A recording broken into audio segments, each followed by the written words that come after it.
Community and the deep roots of the Hayes Larks organization.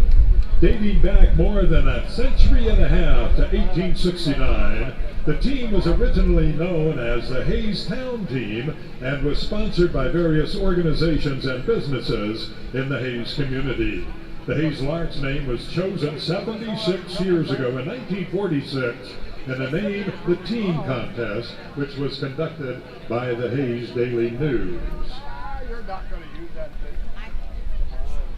Since that time, the Larks have enjoyed a tradition of championship success with 30 appearances in the NBC World Series, having finished in the top 10 22 times, including third place finishes in 2012, 2014, and 2017, and 5 national runner-up titles, most recently in 2016. Notable Larks alumni include major leaguers Mitch Webster, Jim Leyritz, Jack Wilson, Ron Sheeler, Lance Berkman, and Albert Pujols.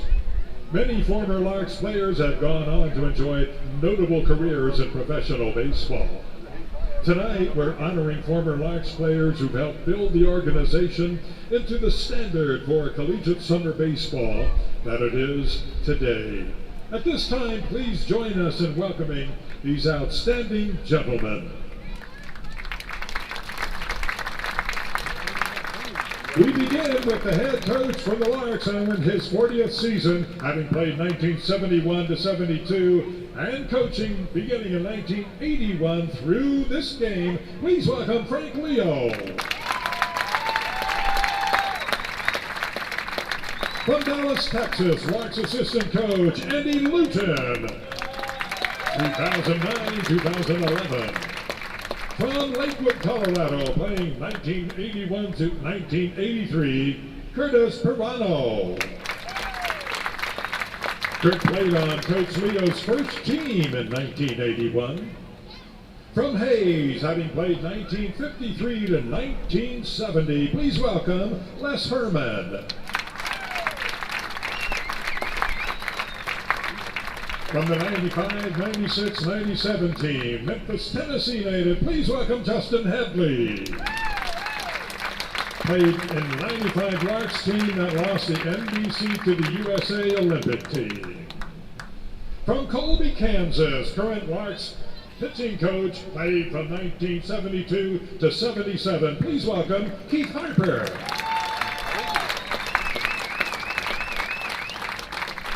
One of the all-time Larks greats, 1960 to 1963, please welcome Warren Schmidt.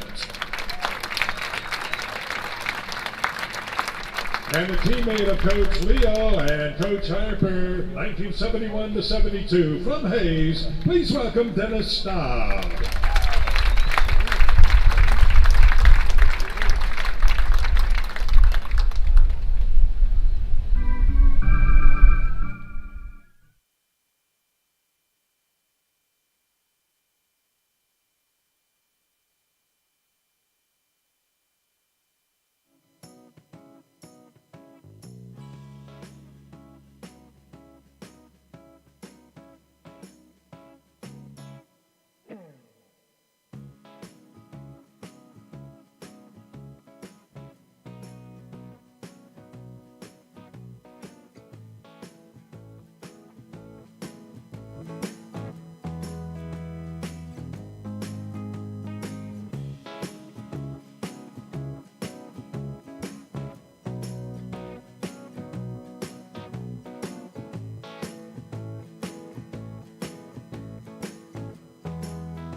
And now let's meet tonight's starters for your Hayes Larks. Yeah, baby.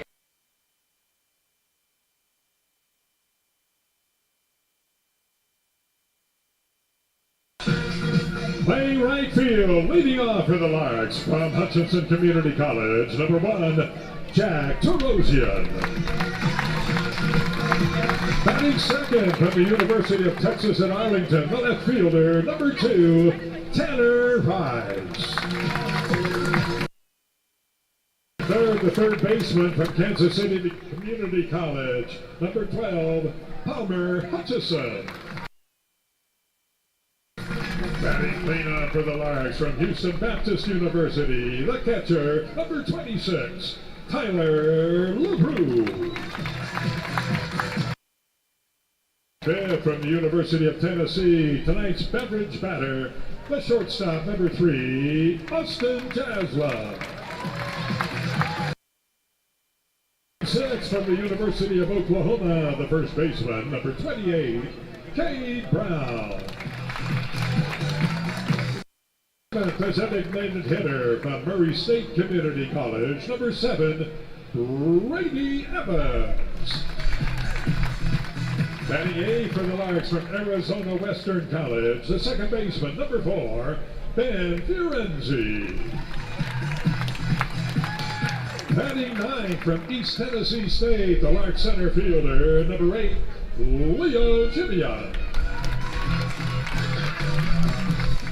And making the pitching start for the Larks, 0-0 on the season, from the University of Tennessee, number 34, Caleb Meredith.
ballpark, where I'll be rooting for the Hayes Larks.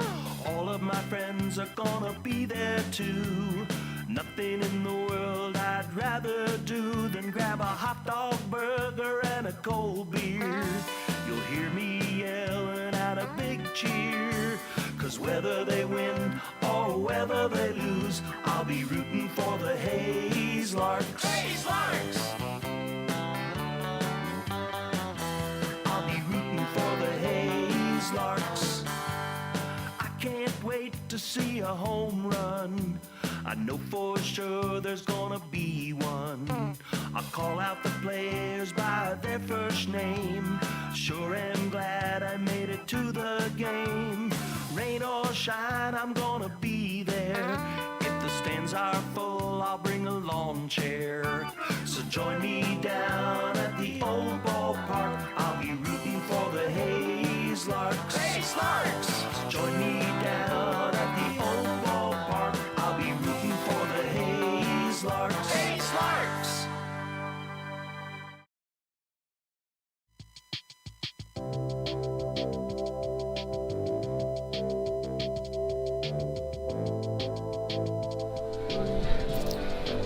Good evening, and welcome to game number 18 of the Larks season. It's Kayla Meredith on the bump. It'll be another appearance on the stellar season for the South part of the University of Tennessee.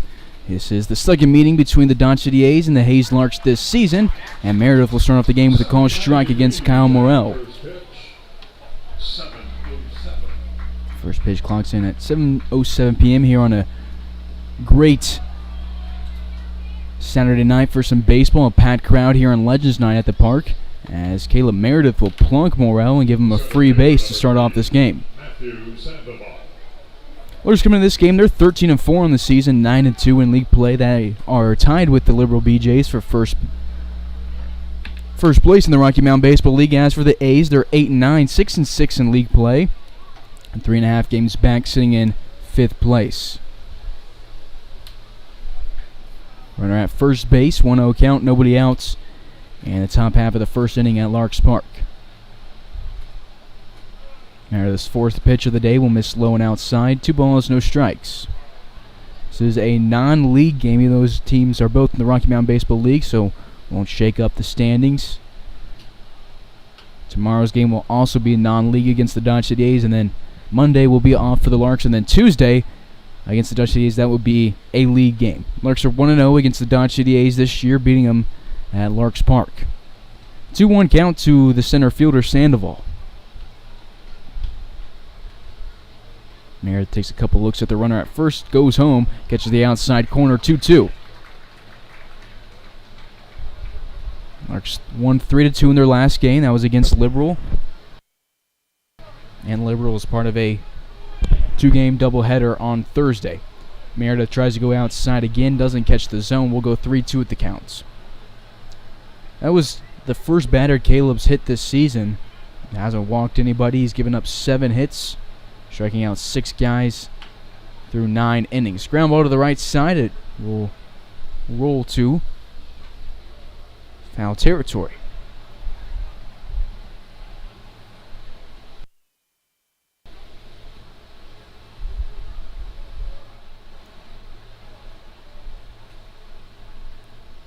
Guru sets up down the middle. The payoff pitch will miss low, and Meredith will walk his first batter of the season and hit his first batter of the season in the first 2 batters of the first inning. 2 on, nobody out as we go to Brendan O'Sullivan, the third baseman, adding in the 3-hole. Brendan O'Sullivan.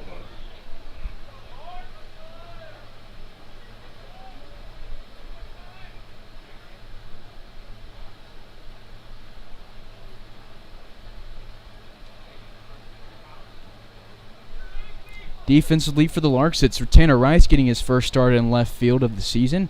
Leo Jiminian in center, Jack Terosian in right. Hutchison's in the hot corner, Jaslov at short, Frenzy at second, and Brown manning first base. Tyler LaRue behind the plates. Call strike 1 here to Brendan O'Sullivan. Meredith's second first pitch strike of the day. The 0-1 home line to the backstop, 0-2 with the count. Larks will take on the Dodge City A's tomorrow in Dodge City. It'll be the first trip. It's Cavalier Field for the Larks since 2019.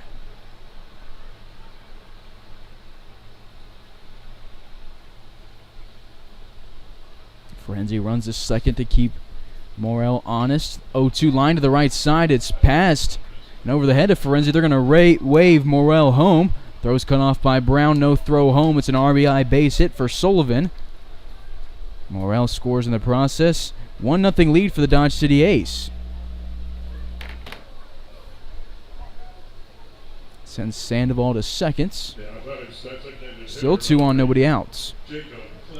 The 6th earned run Caleb Meredith has given up this season. He has no decisions despite the game changer showing him as 2-0. He didn't go long enough in the 2 starts that he was credited with a win for, but he's been really good for the Larks. This is his 4th straight appearance out of the pen. He has 2 starts out of his 6 appearances.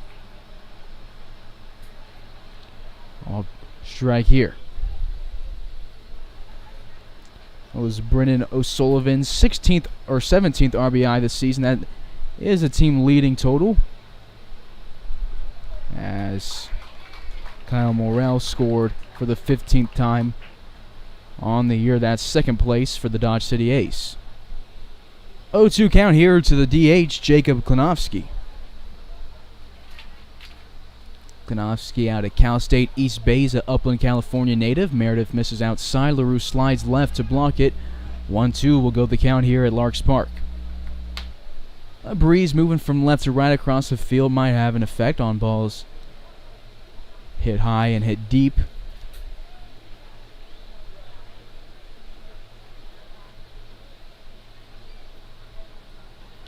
Off-speed fools Klinowski, and the changeup will strike him out. Meredith's 7th strikeout of the season through 5 1/3.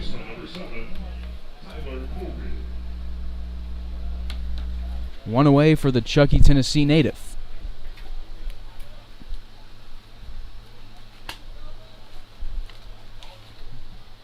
Meredith stands at 6'1", didn't appear in any games this year for the Volunteers. Went to University High in Tennessee, where he was rated as the 14th best left-handed pitcher in the state by perfect game, and he gets another called first pitch strike here. This one to Tyler Toby, the 5-hole second baseman. Toby out of Delta College and the native of Elk Grove, California. 0-1 count, 1 away, 2 on. Sandoval at second, Sullivan at first. Late swing, takes it opposite field on plenty foul, 0-2. Baseballs used in the game are the property of the Larks. If you catch a foul ball, we ask that you please return it to JoJo or Jen at the Larks Nest. You get $1 courtesy of the Hayes Police Department. Larks were off on Friday, had a doubleheader on Thursday in Liberal where they dropped game 1, but then responded with a 3-2 win. Ground ball goes to Jaslov, throws to Ferenzi in time. The throw to Brown not in time. It'll be a fielder's choice. And then we'll have 2 on with runners on the corners. Jaslov had a run in for that one, had a slow toss to Ferenzi, and Ferenzi's throw just not in time. Sullivan out on the play, Sandoval to third. 6th batter of the inning, it's Ryan Davis, the first baseman. Steps into the left-hander's batter's box against the lefty pitcher.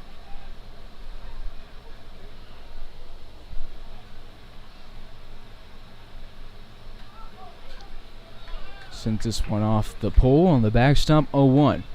Davis did not play in the last game against the Larks, in the only game these two teams have met up this season. It was a 10-3 victory for the Larks, in which Caleb Meredith got the start. Went 3 innings, giving up 3 hits, 2 earned runs, striking out 1.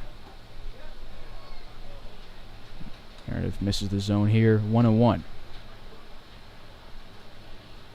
Meredith gave up a pair of home runs in that game before Terbeek came in for 2 innings, then Hare for 2, and then Echeverria finished the 8th and the 9th. Off speed for Meredith, changes up the velo, catches the low outside corner, and fools Davis, who will have to protect the plate with 2 strikes on him. A single, a fielder's choice, a walk, and a hit by pitch this inning for the Dodge City A's at the plate. Meredith looks at the runner at first, delivers home, runner takes off, ball's hit to left center field. Jeminian roams right, calls off Tanner Rice, and records outs number 3 out in left center. The Larks force Dodge City to strand a pair, but the A's get a run as we go to the bottom of the first. A's down by 1.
Bottom of the first, Jack Terosian will lead things off for the hometown team and takes a fastball outside. 1-0 goes the count to the Omaha native.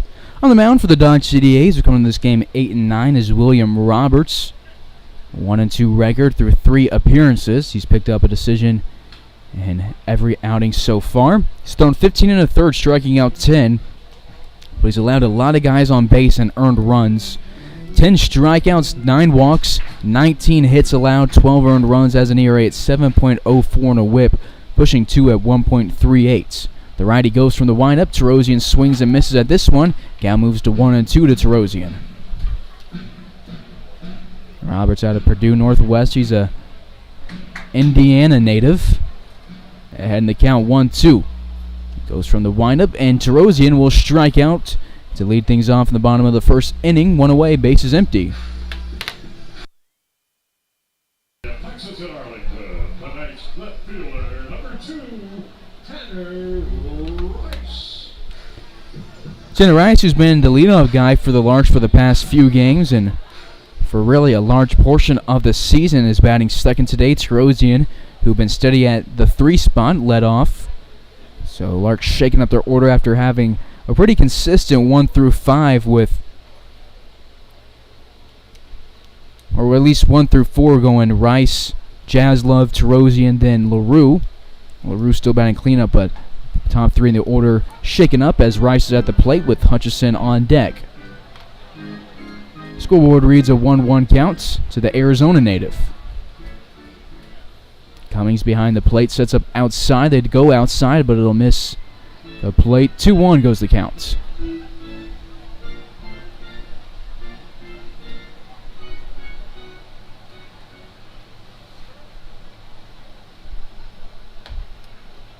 Side again. 3-1 hitters counts for number 2.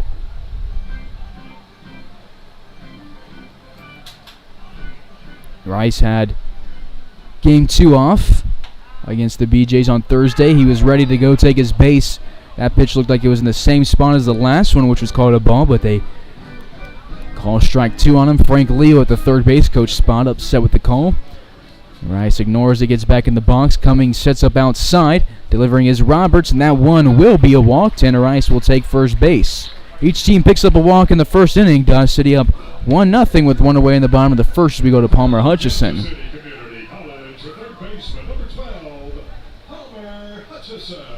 That's Tanner's 10th walk of the season. He is second on the team behind Jack Tarosian, who has 11. 1 away for Palmer Hutchison with a runner at first base.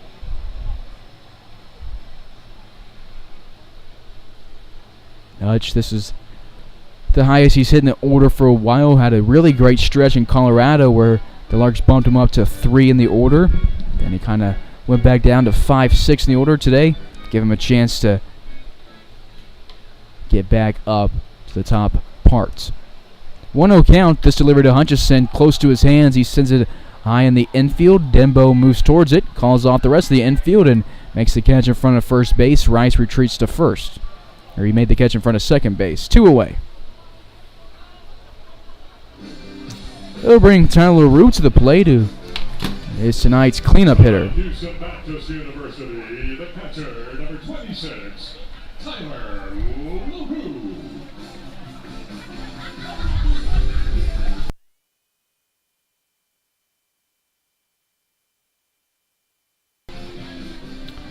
LaRue had a 12-game hitting streak snapped on Thursday. That was the Larks' longest hitting streak of the season. First pitch to him, misses low. 1-0 count, 2 away.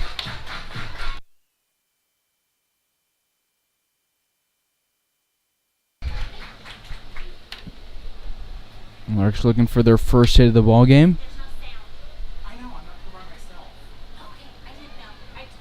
And this one's hit hard to left field. Zazzarino moves back, loses his hat, moves in, deals with the wind, and will catch outs number 3 in left field as a Dodge City Apes fan walked up into the press box. And we'll go to the second inning. Hayes down by 1.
Top of the second here in Hayes, Kansas. The 7-hole catcher, Alex Cummings, will lead thing off. Has a 1-0 count to start. Meredith misses inside on pitch number 2. 2-0 counts. Meredith faced 6 in the first inning, allowed a 1 hit, 1 walk, 1 run scored, and he struck out 1 batter. The southpaw delivers, goes inside again, but this time it does catch the plate. It's the backstop of the Dodge City Ace. Coming down to Cal State, Stanislaus. He's a Cali native, and his count moves to 3-1. On deck, Denbo with Zazzarino in the hole. Meredith, after not walking any guys through his first 5 appearances, walks 2. 1 in each inning to start things off. The shortstop, number 23, Brock Denbo. Brock Denbo to the plate, the shortstop. Batting 8th in the order out of Santa Ana College. He's one of a handful of California natives on the roster for the A's. Denbo against the Larks this season, 0 for 4 with the strikeouts. Hayes down by 1. First pitch off speed from Meredith finds its way into the zone, 0-1.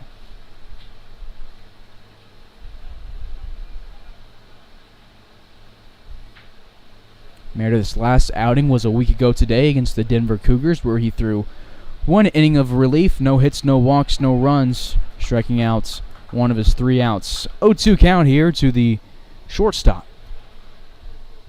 Cummings at first base has a courtesy runner.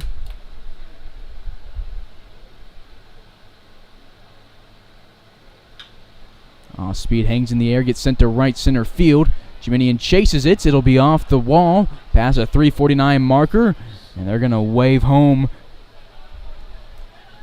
Postfickle, but gets the runner out at third. Sorry, that was... So Postfickle scores, but Denbo tries to get greedy, goes for a 3, and the relay is in time. Larks get their first out of the inning. Dodge City Ace will trade it for their second run of the ball game. Denbo with an RBI.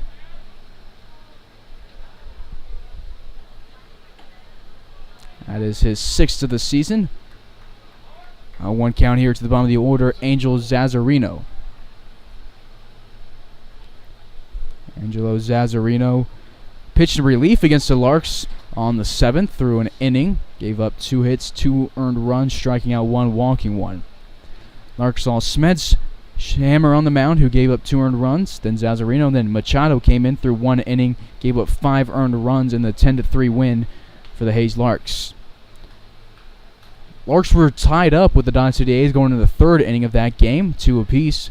They got 1 run in the 3rd, took a 3-2 lead all the way to the 7th inning, where they picked up 2 runs, and then in the 8th inning they picked up 5 more.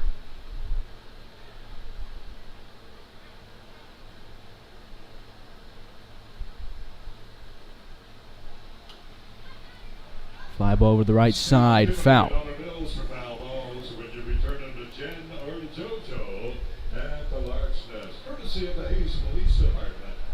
Two balls, 2 strikes, 1 away. Inside 3-2.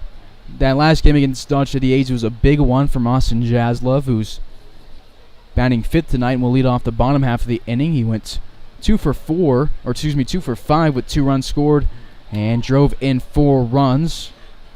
Picked up a home run on the day as well. Meredith will walk his 2nd of the inning. Every guy has reached base so far in the 2nd inning. Of the 9 that Meredith's faced, 7 of them have reached first base. Runner at first base, 1 away as we go to the top of the order. Kyle Morrell, who was hit by a pitch in inning 1 and scored the lone run of the inning. Ground ball goes to Hutchison. He fields it, throw to Frenzy in time, and then to Brown. 5-4-3 double play.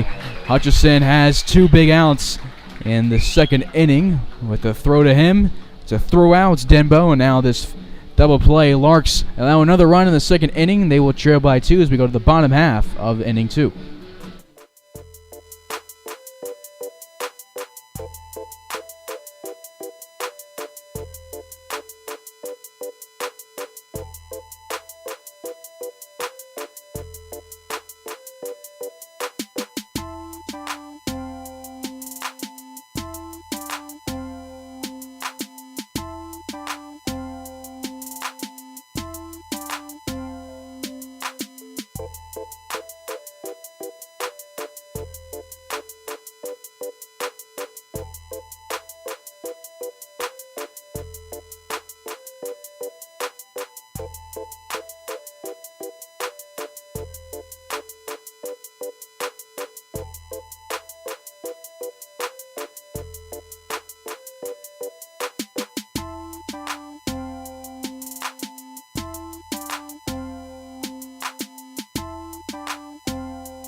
Austin Jaslow will lead things off in the bottom of the second inning and will get his third hit against the Dodge City A's this year and 6 at-bats, and will lead things off with a single. Larks get their first hit of the ball game, and the beverage batter gets fans half-price drinks for the remainder of the second inning. We'll go to Cade Brown in the process. Brown getting the start at DH after not playing on either game on Thursday, down with a sickness, but is back today. Jaslow just put his hitting streak at a team-leading 8 games. On first for Brown. He's batting 6 today. Call strike here, 0-1.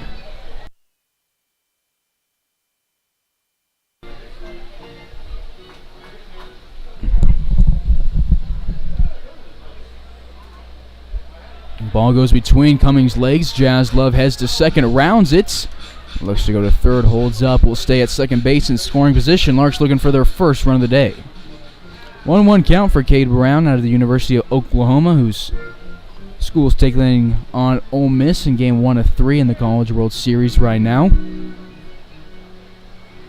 Brown this year hitting .343 and on base percentage at .442.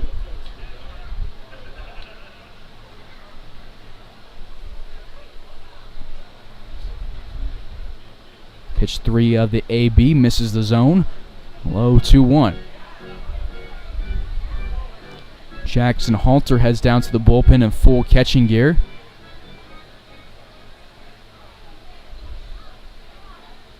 So we'll see who the Larks decide to get warmed up. 2-1, Brown waits on a slow off speed, sends it to Keith Harper in the Larks dugouts. Larks fans, you can see the socials on your screen, Twitter, Facebook, and YouTube. Be sure to check them all out to stay up to date with all things Larks baseball all summer long.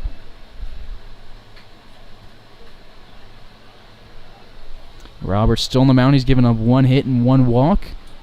Jaslow dances around at second base. Roberts delivers home. Catches the outside part of the plate, and he will get Cade Brown down on strikes looking for out number 1. Strikeout number 2 of the day for Roberts, number 12 on the season through 16 2/3.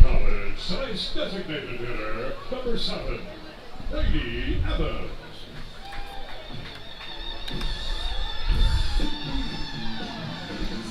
Brady Evans to the box. Ferenzi on deck. Jiminian in the hole.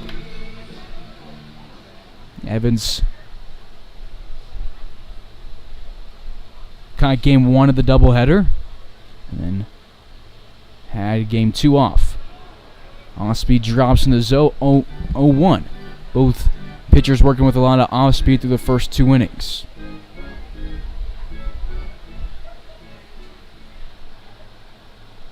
Jaslow still at second base.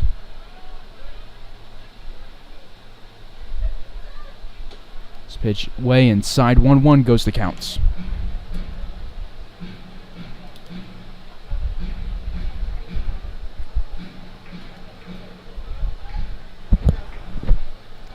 Jaslow does come around to score. It'd be his 14th run of the season. Larks have scored 176 runs this year through their first 17 games. This ball is blocked by Cummings, 2-1. Roberts' last outing on the mound was against Fort Collins a week ago today. He had a great game, his best of the season by far, where he went 9 innings in the start, picked up the win, pitched the complete game, gave up just 1 earned run, 2 walks, 6 hits, 5 punchouts. Dropped his ERA from 15.63 down to 7.04. Everybody clap your hands.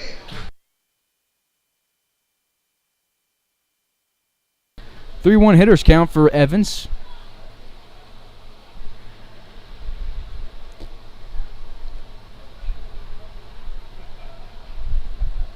Roberts looks at Jaslow, delivers home, and will walk his second batter of the day after walking Rice in the first inning. 2 on, 1 out for the Larks, looking to score. Arizona Western College, the second baseman, number 4, Dan Ferenzi. That is Brady Evans' 10th walk of the season. tied for second on the team with Tanner Rice, both guys behind Jack Tarosian. And Evans has played in 8 less games than Tarosian and 5 less games than Rice. Last year he picked up 12 walks for the Larks through 24 games. 2 on, 1 out, 0-1 count here to Ferenzi, the second baseman, out of Melbourne, Australia. 1-1 count here to the Aussie with 1 away.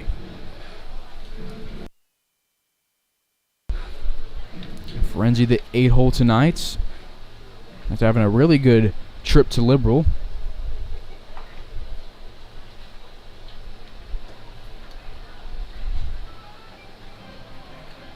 Two and 1 count to him.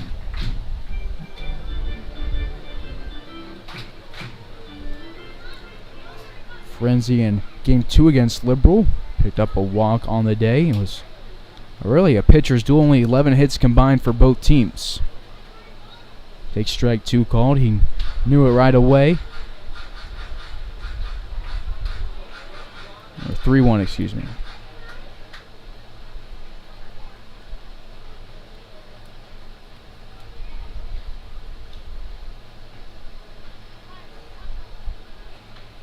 Chase is 1 now. The count has 2 strikes on him. 3-2. Jaslov at second. Evans at first. Davis not holding Brady on. So he'll be kind of moving back and forth between his second base spot and the bag.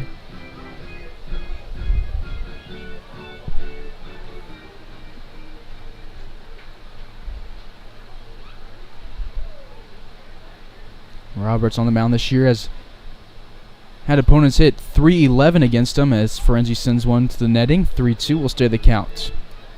He only gets swing and misses on 1 out of every 10 pitches.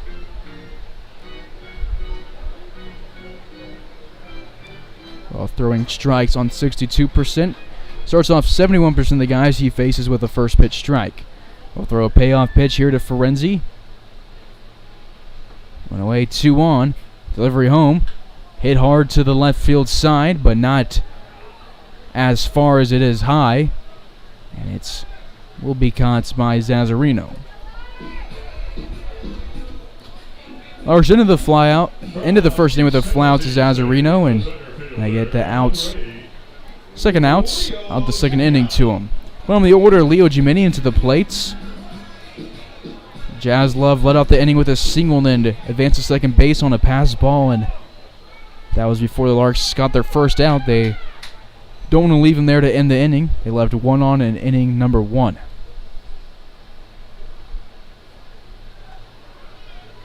Call strike here to Gimini over the outside part of the plate. Roberts, before going to Purdue Northwest, was at Lake Michigan College and appeared in 9 games for the Redhawks. 5 of them starts, going 3-2 with a complete game. Struck out 32 guys versus his 31 walks over the course of 30 2/3 pitched. 0-2 count here to Giminian at the bottom of the order in the bottom of the second. Swings at this one that was outside. The Larks will leave Jaslov at second and Evans at first base. Their second and third runners left on the day after they pick up their first of the game. They're down by 2 as we move to the third.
Meredith returns to the mound for his third inning and will miss outside to start things off. 1-0 count here to the two-hole Matthew Sandoval, who walked in the first inning all the way to third base before Meredith left him stranded, getting a fly out to Leo Jiminian.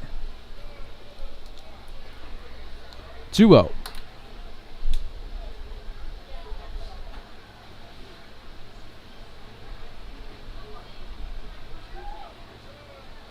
This one skips the glove of LaRue. 3 straight balls for Caleb Merritt to start the third inning. Dodge City up 2-0. They have picked up 2 hits, walked 3 times, and left 2 on. 4-pitch walk for Caleb Meredith. It is his 4th walk of the day.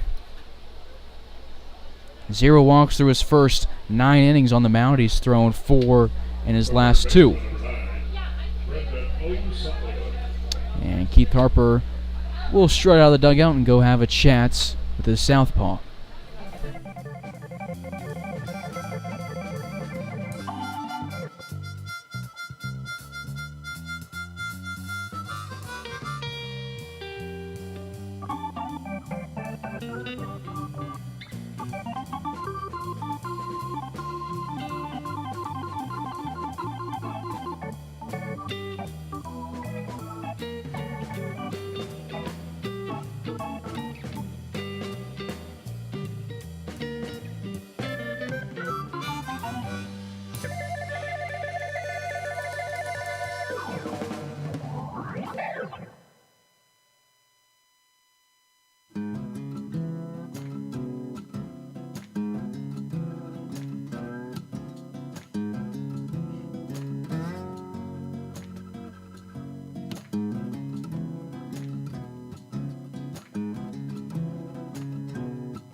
Runner at first base, Tom the third. First pitch to the 3-hole Brennan O'Sullivan. Popped over to the right side to Rosian. Will make the catch in foul territory. Cade Brown pulled off the bag at first base running towards it, so it allows Sandoval to get close to second base before returning, since there wasn't an option of him being doubled up at first base. 1 away, Sullivan at the plate now, 1 for 2 with a single.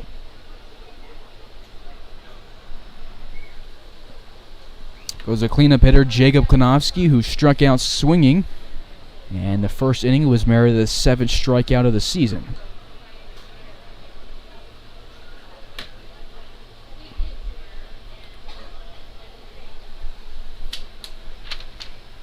Klanowski out of Cal State East base sends one to Cade Brown, who will leap and make the catch at the first base spot. And will tag the bag himself after the bounce. What a nice catch for Cade Brown on the chopper. 2 away.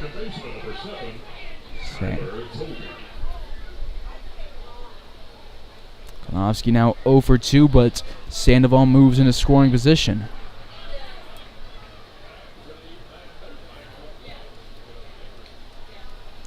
Tyler Toby to the box now, 0 for 1 on the day, reaching on a fielder's choice in the first inning. Larks are trying to turn a double play, 6-4-3. Jaslov toss it to Ferenzi in time with the throw to first and get there. 0-1 count here to the second baseman. Larks have Cam Meredith up and moving in the pen. Or excuse me, Cam Walton. Caleb Meredith on the mound gets called strike 2. Toby in his 2 at-bats has been very unhappy with the strike zone of the umpire. He'll have to protect with 2 strikes on him.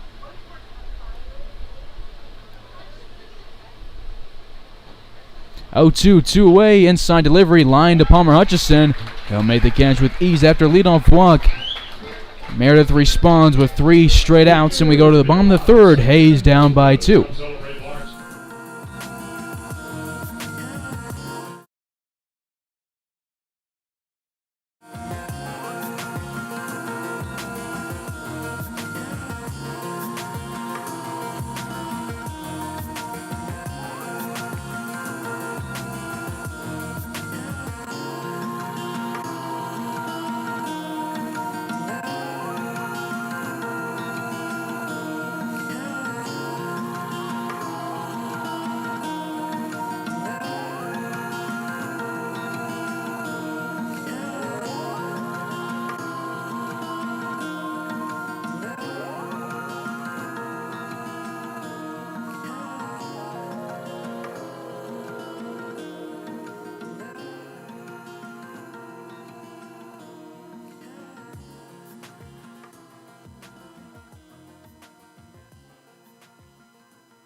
Jack Tarosian will lead off his second inning of the day. It'll happen in the third after he struck out swinging in inning number 1. Will Roberts returns for his third inning.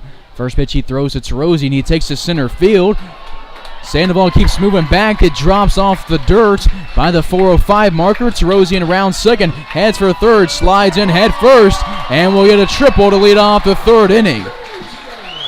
How about that hit from Tarosian? Just kept carrying and carrying, unassisted by the wind to center field. Finally dropped over the head of Sandoval onto the warning track, bounced off the wall again. It's a deep center field here at Larks Park, 4:05 straight away. So in most of the ballparks, pretty much every other ballpark besides here in Liberal, that would have been a home run for Jack Tarosian. Tanner Rice to the plate, sends one to left field. Zazzarino will make the catch. Tarosian tags up. The throw is going to be away from the plate, and Tarosian will score on the Rice sacrifice fly. Larks cut the deficit in half. How about that start to the third inning? Just a few pitches, a triple and a sacrifice fly. Third triple this season for the Larks. 2 from Jaslov, now 1 from Tarosian. Tanner Rice picks up RBI number 16. RBI number 9. Tarosian scores his 22nd run of the season, leading the team. 1-0 counts. To Palmer Hutchison, who popped out to the shortstop Dembo in the middle of the infield for out number 2 the first.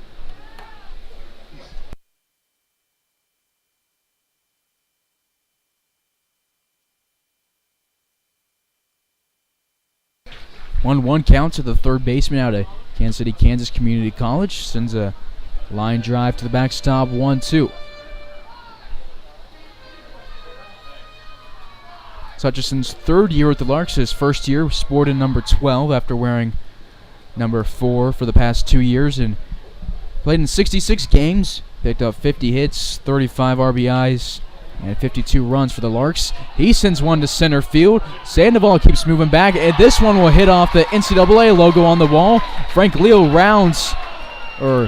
moves his arm, waving Hutchison to third base as he trips on the second base bag, and Larks are robbed of their 4th triple of the season because of the second base bag. But Larks will get their second extra base hit here of the third inning. Again, if we weren't in Hayes, that would have been a home run at almost every single RMBL stadium for Palmer Hutchison. The Larks catcher, number 26, Tyler LaRue. LaRue to the plates. Larks have 3 hits on the day, a single from Jaslov, a double from Hutchison, and a triple from Tarosian. The team is a home run away from combining for the cycle.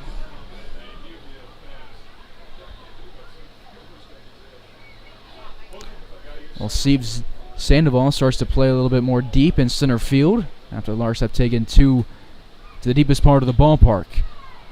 Larks are swinging here in the third inning. LaRue pops one up over the right side. Morrell will make the catch in right field. Second out of the inning as we go to Austin Jaslov, who had the lone hit of the game before this inning. Beverage batter. The shortstop, number 3, Austin Jaslov. That was Palmer Hutchison's 6th double of the season. He leads the team with 5 home runs, 11 extra base hits this year, 29 extra base hits in his career for the Larks. This is his 81st game in a Larks uniform. 0-1 count here to Jaslov in his 15th game for the Larks. 1 for 1 on the day, put his hitting streak at 8 games back in the second inning. He's been a very tough out all year. Larks would sure like him to pick up another hit and send Hutchison home from second. The 0-1, he swings and misses at 0-2. Larks 3 hits today, 2 walks, 1 run. They've left 3 on. Roberts with some movement on the mound with his 4th appearance of the season. Goes home from the stretch. Jaslov will line his second base hit of the day into center field. And the way it hung in the air and slowly drifted into the outfield, it gave Hutchison plenty of time to get home. And Jaslov picks up his second single of the day with 2 outs. And he ties the game up. Jazz Love with RBI number 16 of the season. Palmer Hutchison scores for the 14th time this year. And the fans will again move to the Larks Nest down the left field side to get half-price beverages courtesy of Austin Jazz Love. The first baseman, number 28, Katie Brown. Runs from Terosian and Hutchison, RBIs from Rice and Jazz Love in this inning. 1 through 3 in the order have each contributed for a run, and Jazz Love the 5-hole. Just drove in the RBI. It's 2 for 2 in the day as we go to Cade Brown, who's 0 for 1 after striking out looking against Roberts for out number 1 of the second inning. Tied up here in Hayes, Larks get both of the runs in inning number 3 after the A's scored a run in innings 1 and 2. A's have just 2 hits, but they picked up 4 walks, and that's been the big thing for them. Throw down to first base, trying to catch Jazz Love getting greedy. The throw down won't be in time. He's back in safely.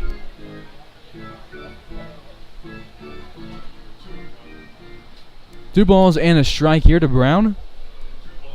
Getting the start at first base tonight. And this one will be off the chest protector Cummings. Jazz Love rounds second and will advance on his second wild pitch / pass ball of the day. I think maybe he could have gotten to third on there, but no point in risking it. So time is called as Dodge wants to have a chat with Roberts. He's allowed 3 hits this inning. A triple, a double, and a single, and now throwing a wild pitch.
Jazz Love safe at second base. Cade Brown with a 3-1 count.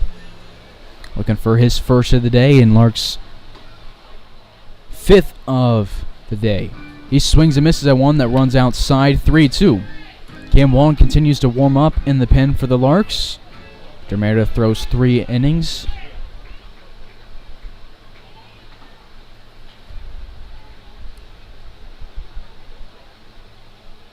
Payoff pitch. Brown will foul it off to stay alive.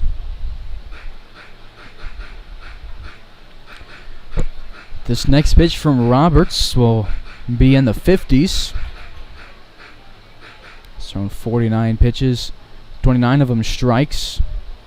Giving up 4 hits, 2 earned runs, striking out 3, walking 2. Brown sends one to the backstop. Will stay at a full count.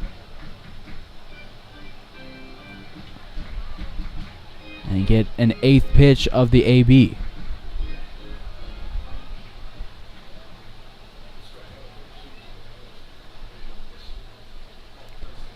Payoff pitch number 3 is going to be outside, and Brown will walk for the first time today and get a board.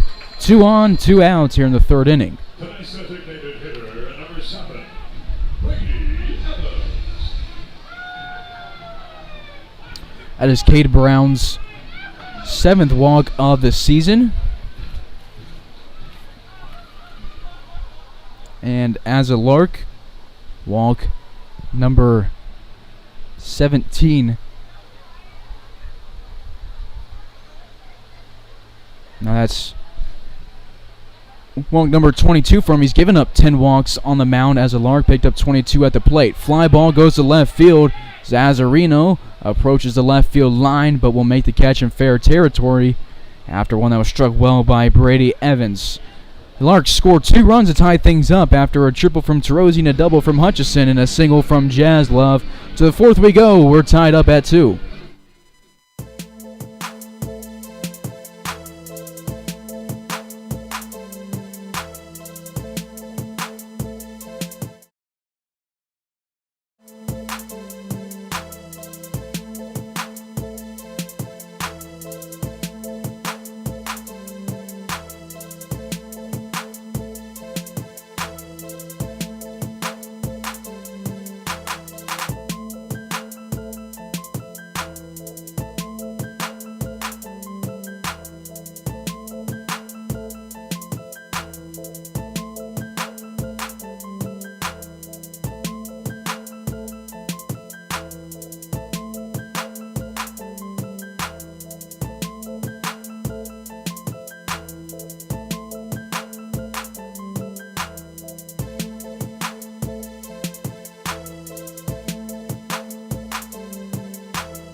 Top after the 4th here in Hayes. Meredith returns to the mound.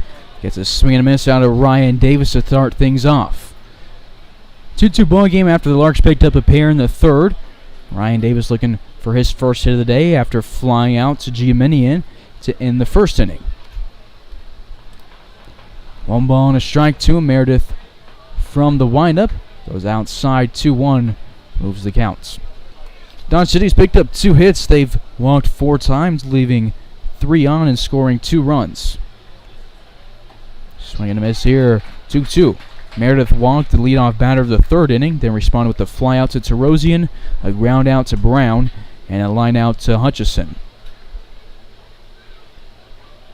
Face 6 in inning number 1, 4 in inning 2, and now 4 in inning 3, and will pick up his 2nd strikeout of the day. Number 8 of the season. 1 away, bases empty. He's retired 4 straight. He's appeared to settle down after a 1st inning where 4 guys reached, and a 2nd inning when 3 reached. Takes us to Alex Cummings, who walked in the 2nd to lead things off. Then he came around to score off of the double from Brock Denbo. Outside 1-0 counts. Cummings caught against the Larks in the last game against Hayes few weeks ago at Larks Park, and he grounds this one to Hutchison on the 2nd pitch of the AB. Hutchison throws across the diamond, 5 straight retired. Hutchison's been responsible for 2 of the last 3 outs. The shortstop, number 23, Brock Denbo. 2 away, bases empty in the top half of the 4th as we go to Denbo, who again doubled home Cummings in the 2nd inning. Meredith sets up on the 3rd base side of the rubber, goes and continues his rhythm, goes at his pace, gets a swing and a miss out of Denbo, who will step out of the box, readjust to try and throw off that tempo from Meredith. As soon as he's ready, Meredith goes from the windup, delivers high, 1 ball, 1 strike.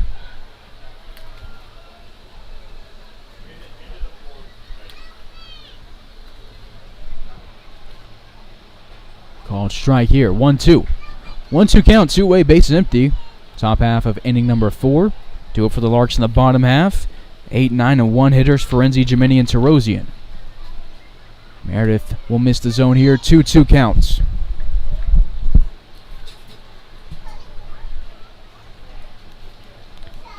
Two-way, bases empty. Meredith sets up, delivers, gets a line drive over to the right side, backwards. We'll stay 2-2 with the counts. That double from Denbo was his first of the season. He sends a ground ball to Hutchison. Fields it at the letters, throws to Brown. Low, but Brown scoops it. Hutchison picks up back-to-back ground outs, and Meredith has retired 6 straights. 3 of the last 4 Hutchison being involved in. To the bottom half we go. We're still tied up at 2 in Hayes.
Ben Ferenzi to lead things off in inning number 4. 0 for on the day after flying out to Zazarino for the second out of inning number 2. First pitch strike from the new pitcher, Tyler Cotto, a righty on the mound.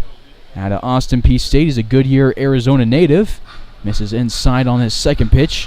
1 ball, 1 strike to the Arizona Western Matador.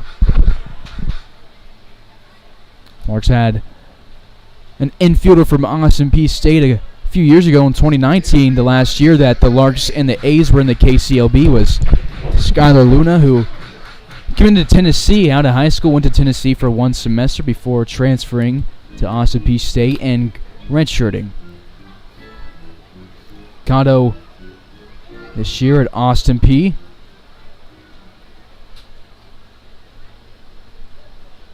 Appeared in 33 games as a hitter.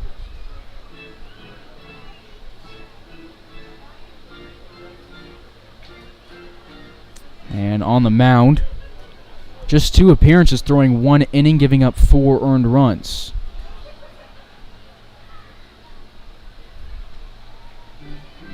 Scoreboard reads a 2-2 count to Ferenzi, looking for his first hit.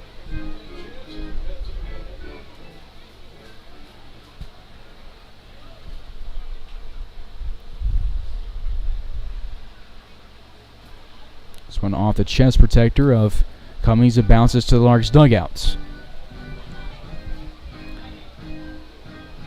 The Larks looking for some runs here in the 4th inning after having 7 guys come to the plate and combine for 2 runs in the last inning.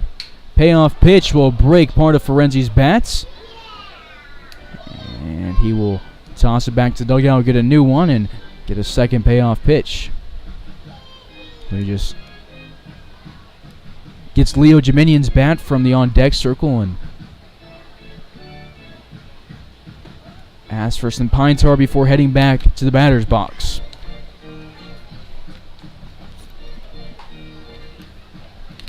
An expensive swing right there for Ferenzi, who will tosses part of his bat back to the Larks dugouts.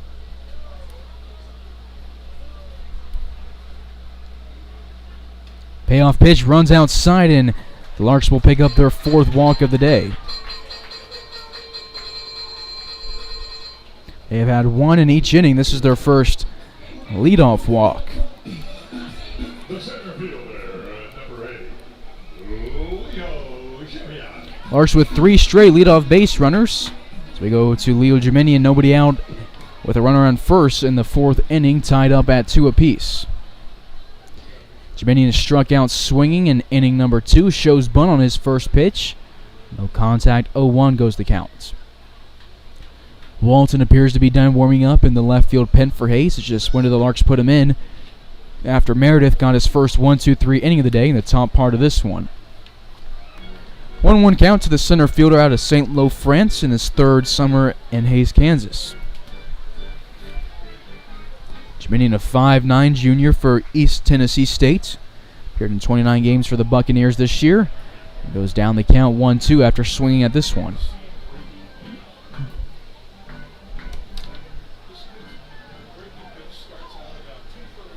That walk from Ferenzi was just his 2nd of the season through 51 plate appearances. As Jiminy will be struck out for the 2nd time today and just the 3rd time this season through 63 plate appearances.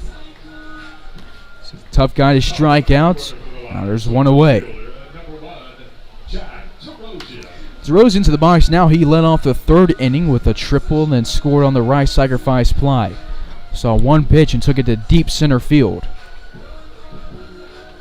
And then the ball hit from Rice wasn't very deep, but he just has the speed to tag up and score from third no matter really where it's hitting the ballpark. He just has that type of speed. 1-0 count to tonight's right fielder. Terosian, an Omaha native. He's played in 102 career games for the Hutchinson Blue Dragons. Sends this one down the left field line and over the fan pavilion into the bullpen area as it rolls to the newly installed batting cages.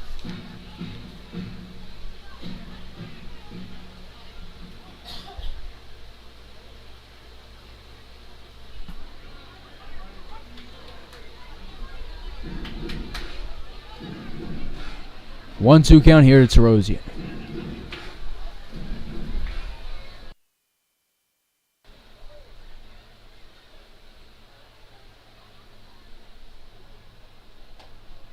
Outside delivery, 2-2 moves the count. Terosian's picked up 119 hits for the Blue Dragons after a couple of years there. He's picked up 21 hits as a Hayes Lark, 22 after that triple in the 3rd inning. This was his 4th extra base hit of the season, 2 doubles, a triple, and a home run. Rice awaits on deck. We get another 2-2 delivery to Terosian.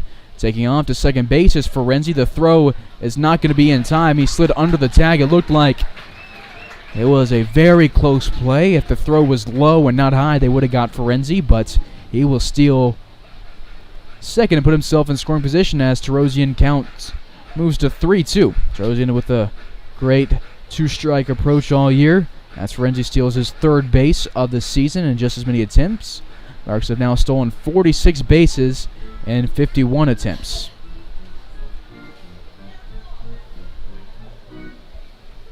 Runner at scoring position for Terosian will get a payoff pitch.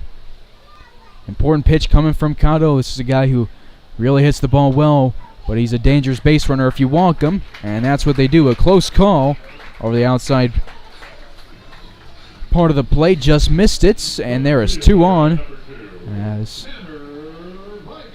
Terosian will pick up his team-leading 12th walk of the season. Larks with now 5 walks today, 2 in this inning. 85 on the season through 18 games. Tanner Rice that played 0 for 0 on the day with a walk and a sacrifice fly. Drove in Terosian with that fly ball to left field in the last inning. Rice has racked up a lot of plate appearances this season through just 14 games. This is his 63rd. Has seen a lot of action at the dish. He's had a game or two where he's had 5+ plate appearances. One game he even had 7. I was in Colorado. 1-1 count. Ferenzi at second. Tarosian at first. Outside and low 2-0.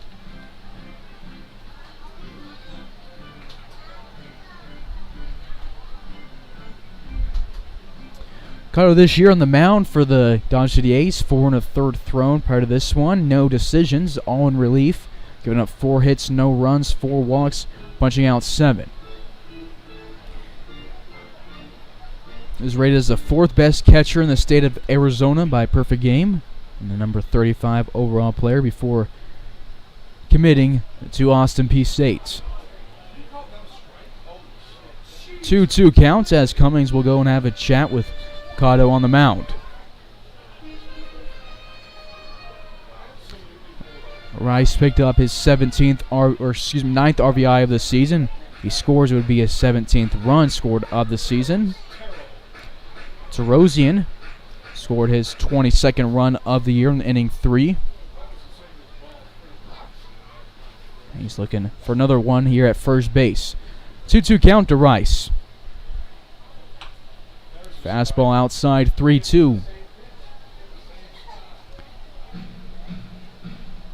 Get another payoff pitch here in the 4th inning. Larks working Cotto's pitch count through just 1/3 of an inning.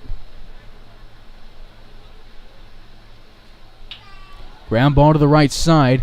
It will be foul.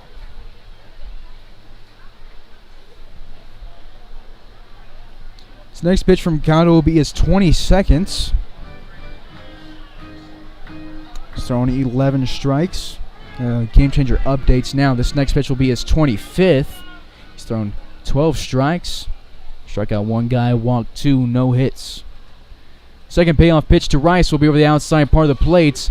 And Rice will go down looking. Thought he had the walk and was going to load the bases.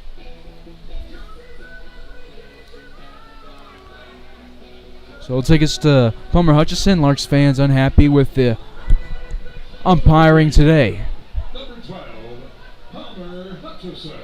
2 on, 2 outs for Palmer Hutchison, who had a double in the last inning. Could have been a triple, but he tripped over the bag at second base. First pitch to him, missed low and inside, 1-0 counts. Go ahead run at second base for Hayes.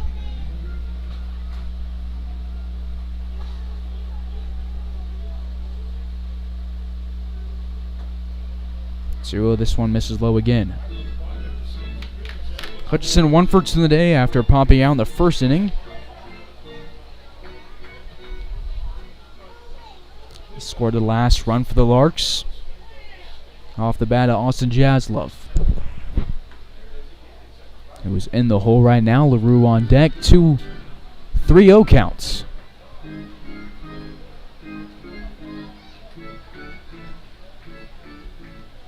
Tied up at 2 apiece here in Hayes, Kansas. Wind continues to blow strong from left to right across the field. Hutch take all the way. 3-1.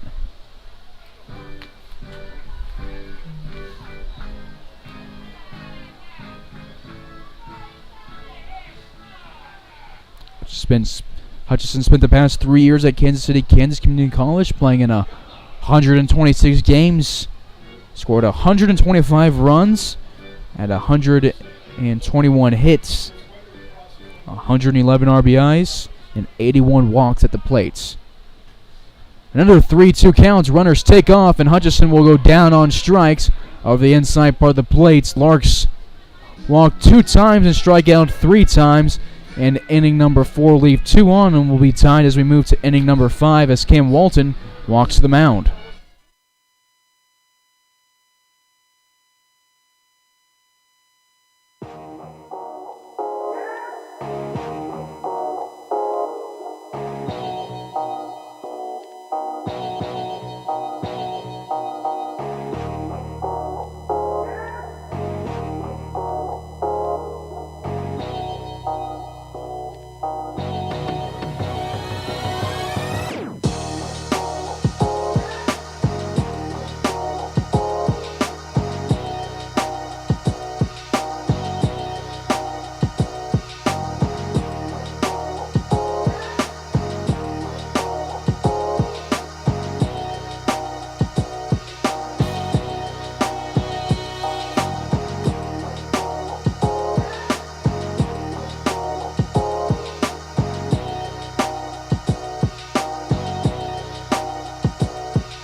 Top of inning number 5 here in Hayes. Cam Watson on the mound, making his 7th appearance of the season and his 6th in relief.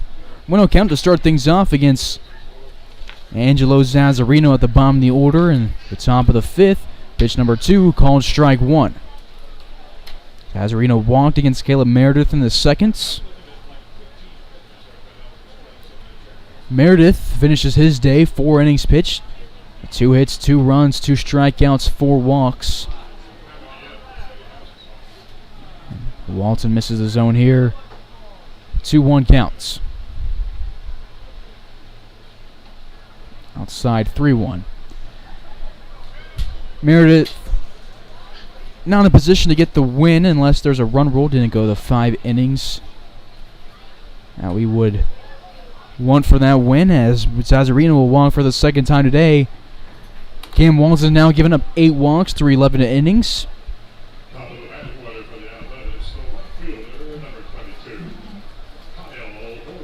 He's given up 13 hits, 7 runs, striking out 14, hitting 3 guys. ERA at 5.73 and a whip at 1.73.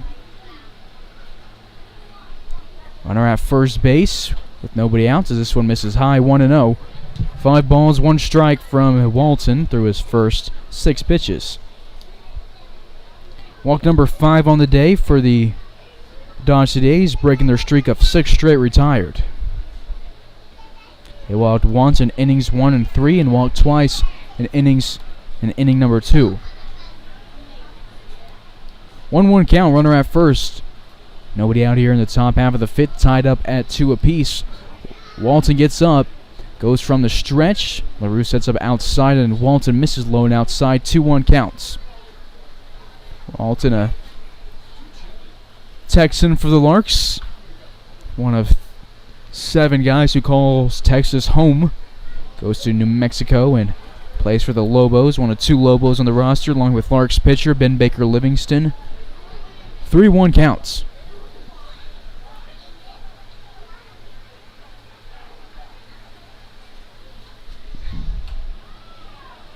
Pop fly over the left side. Drops right by the concession stand in the fan pavilion.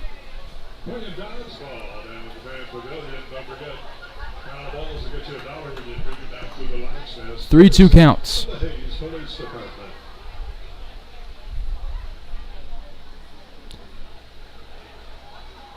Walton sets, goes from the stretch. Runner takes off, but will be forced to retreat. Zazzarino goes back to first base after this one's fouled over the left side. LaRue was popped up and ready to throw, but the ball was 50 yards away from him.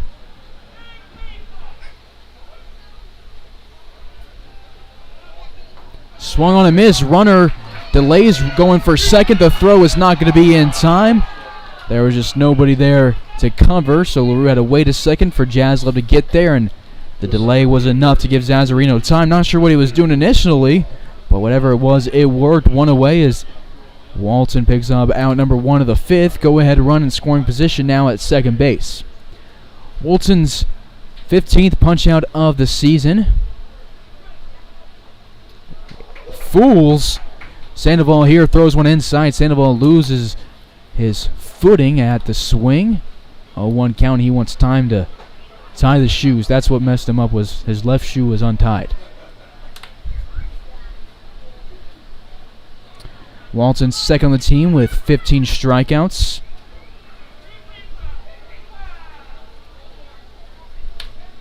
Larks have now struck out 133 guys this season. 0-1, drops low to the turf. LaRue fumbled around for, was ready to throw down. If he initially got the grip, probably would have thrown out Zazzarino with his arm, but instead Zazzarino steals 2 off of the Larks. He's in a scoring position 90 feet away from making it a 3-2 ball game. Walton delivers from the windup, misses low, 2-1 counts.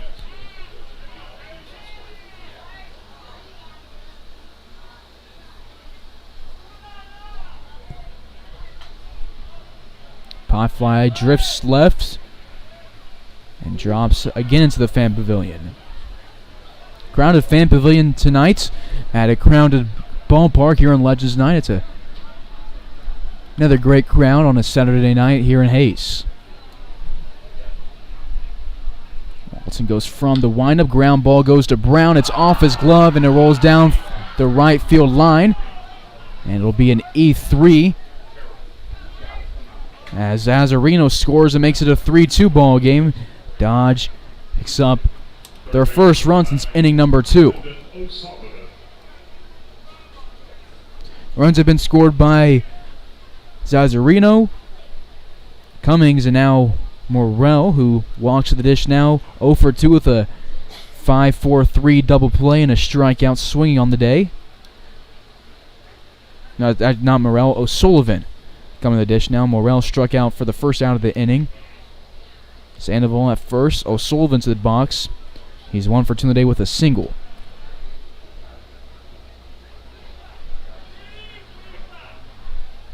Dodge City up by 1 as we go to the 3-hole, who's singled home a run in inning number 1. Has an 0-1 count to start things off against Walton.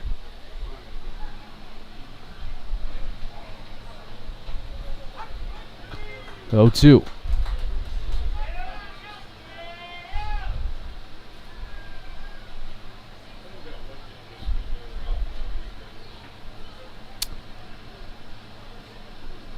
Walton throws strikes on just over half of his pitches. As LaRue drops down to block this one. 1-2 stays or goes the counts. Cam goes quickly to the stretch and delivers home. Fourth pitch of the AB, high 2-2. Walton has forces an opponents into a 283 batting average, but when balls are put in play, it rises to 355. This one misses low, and we'll get a full count. Walton's last outing was against the Cannons on the 21st. Pitched 2 innings in relief, gave up just as many earned runs and just as many hits. Payoff pitch will strike out. O'Sullivan, the throw down to second is Wild. Ferenzi dives to retain the ball. 2 away. Dodge gets their second runner in scoring position of the inning.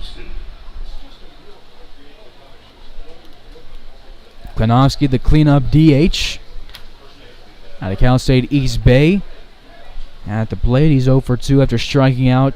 Swinging Caleb Meredith in the first inning, then grounding out to Cade Brown on a leaping catch on a chopper.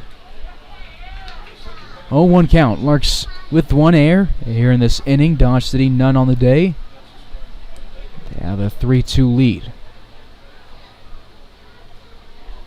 Meredith looks at Sandoval at second, delivers home.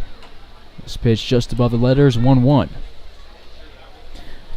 Do it for the hometown team in the bottom of this 5th inning. 4, 5, and 6, LaRue, Jazz, Love, and Brown.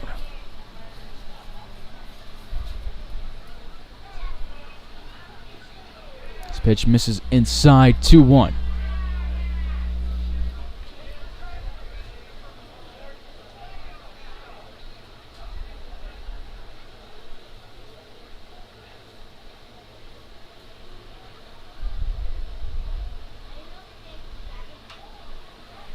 Line drive goes over the left side and goes plenty foul.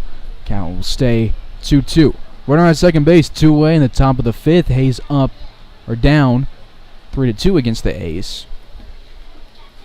Larks have lost 2 of their last 3. They lost against the Cannons on Tuesday, lost against Liberal in game 1 on Thursday, but then picked up the win in game 2.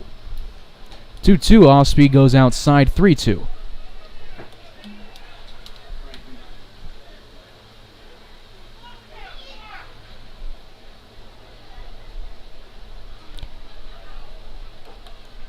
Payoff pitch from Walton, swung on, hit, and line to the Dodge City dugouts.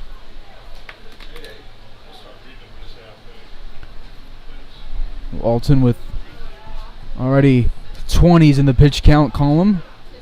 The run that scored unearned as it reached on the air, or it scored on the air.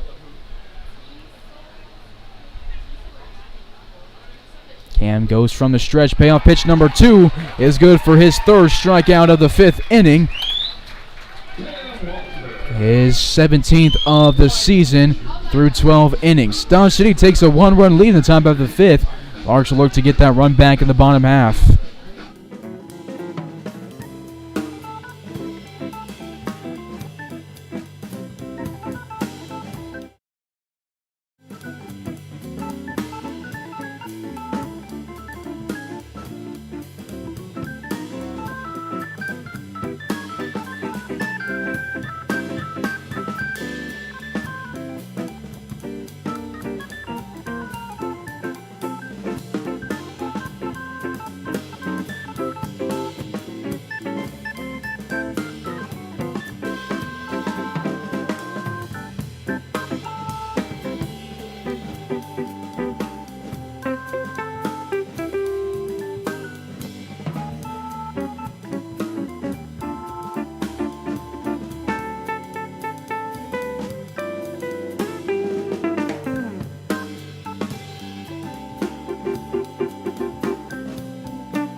Leading things off for the Larks in the bottom of the 5th inning will be the cleanup hitter, Tyler Rue, has found himself staying at that poor 4 spot for quite a while. Lines one to left center field. It'll drop on the warning track, and it'll be a leadoff double for LaRue.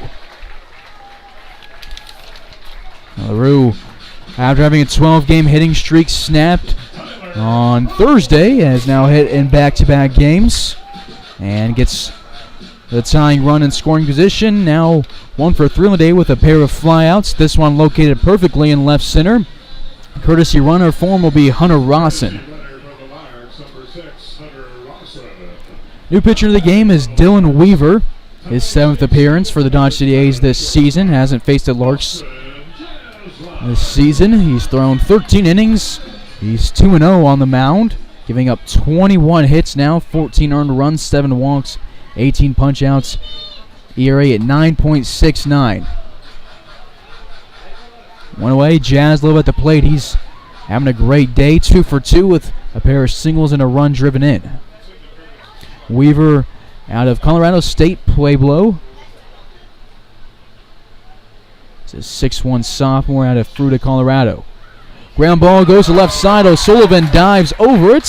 Hunter Rawson will move up into third base. Jaslov with his 3rd single of the day gives fans half-price beverages. Yet again has the beverage batter tonight. There is a string where Austin Jaslov had 3 straight multi-hit games, and he has 3 hits today and 3 at-bats. A single and a double in the 5th inning for the Larks puts runners on the corners with nobody outs for Cade Brown, who's 0 for 1 on the day with a strikeout and a walk.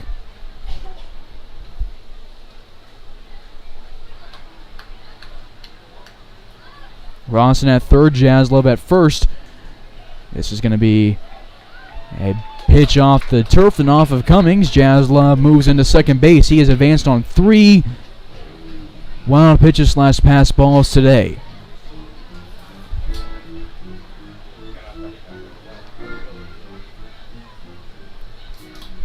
Weaver is ranked as the 15th best right-handed pitcher in the state of Colorado in the 2019 class.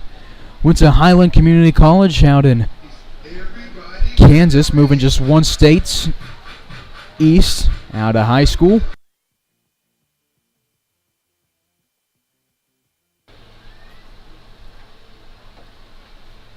And he misses the zone here to Cade Brown. Scoreboard at Larks Park reads a 3-0 count.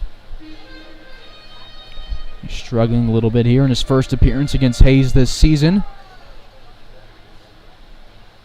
Larks looking to push his ERA over 10. Cade Brown given the green lights, and it swings and misses. 3-1. This year at CSU Pueblo, he went 2-2 on the mound, appearing in 18 games with an 11.14 ERA. Racked up 3 saves, striking out 20 guys with 26 earned runs and 33 hits allowed. Brown looks at one, down the pipe, 3-2 goes the count. Larks with 6 hits. They have walked 5 times. Scored 2 runs, leaving 7 guys on.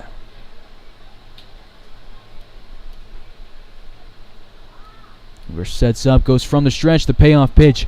Brown lunges for one to stay alive. And we'll get a 7th pitch in the at-bats. Brown with the air in the top part of the inning. Looking for some redemption here at the plate.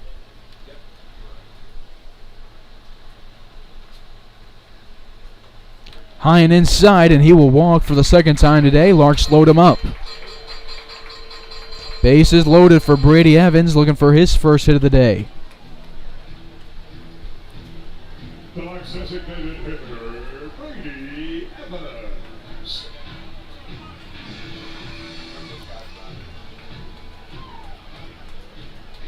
Cade's 8th walk of the season through 46 plate appearances. He's at first base. Jazz at second, Rawson at third. First pitch to Brady Evans. Slider hits the outside part of the plate, called strike 1.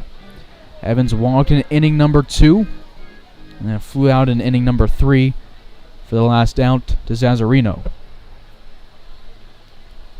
The 0-1 to him, above the letters, 1-1. Two teams will see each other tomorrow in Dodge City. First pitch at 7 p.m. Be sure to catch that game right here on Larks Network. Monday off, and then Game 3 of the series will be back in Dodge on Tuesday. Good pitch to hit. Evans lays off. 1-2 goes the counts.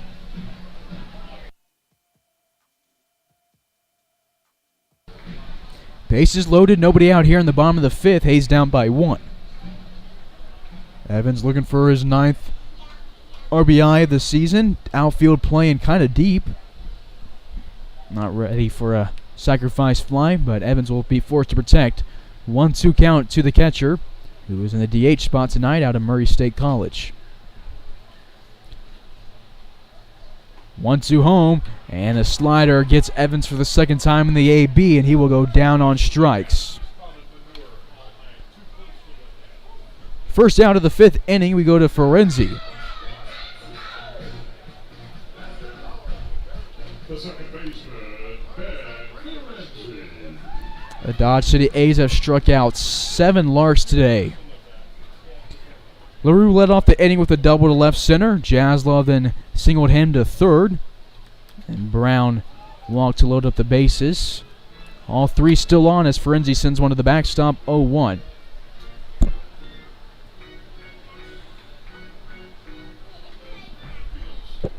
Weaver's last outing was on the 21st against Colorado Springs. In Colorado Springs, through 1 2/3, giving up 2 hits and 2 earned runs. Check swing from Ferenzi. They will say that it went around for a second strike as it bounced off the plates.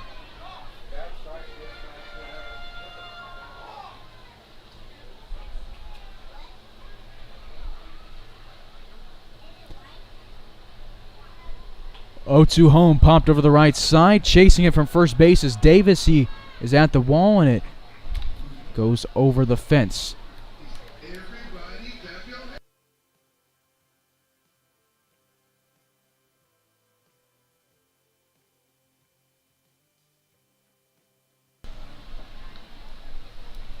Bases loaded here in the 5th inning. 1 away. Larks looking to get back the run they allowed in the top half of the inning. 0-2 to Ferenzi. He swings and fouls one off again to stay alive. Ben has 15 hits this season through 45 at-bats. He's walked 8 times. The wrong guy. He's walked 2 times, once in today's game. This is his 13th game as a Lark, and he lines one to left field, but just it's going to be a little bit early on the swing. Sends it into foul territory. It bounces off the Larks bullpen.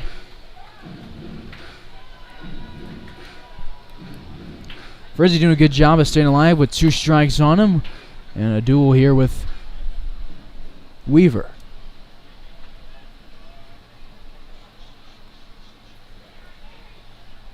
0-2 home, and he will swing and miss. Back-to-back strikeouts for Weaver, and there is 2 away. The center fielder, Leo Jimmy. Bases loaded for Dominion, due for a hit. He's 0 for 2 today with a pair of strikeouts swinging, 1 in the 2nd, 1 in the 4th, against 2 different pitchers. Has a big gap in right center if he can take something to Oppo, with Sandoval set up on the left side of second base and center. Dominion wanted to bring home some runs on that swing, on one that missed way outside. 0-1 count to the center fielder.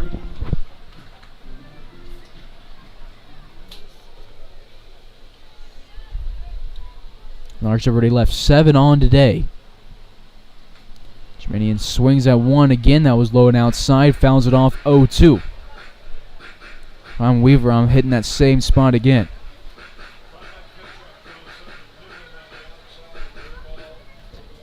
Jimenez's been forced to expand his strike zone, however, after having some calls against him that were close to the zone called strikes. So that's why he's been swinging here. The 0-2 to him. 1 over the plate that he fouls off over to the right side. And we'll get a 4th pitch in the at-bats.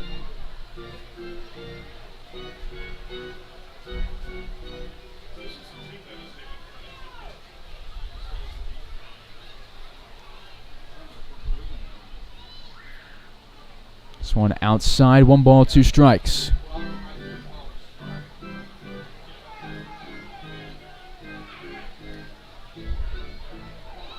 Terosian on deck. He's reaching his last 2 plate appearances and would be a good bat to keep the inning alive.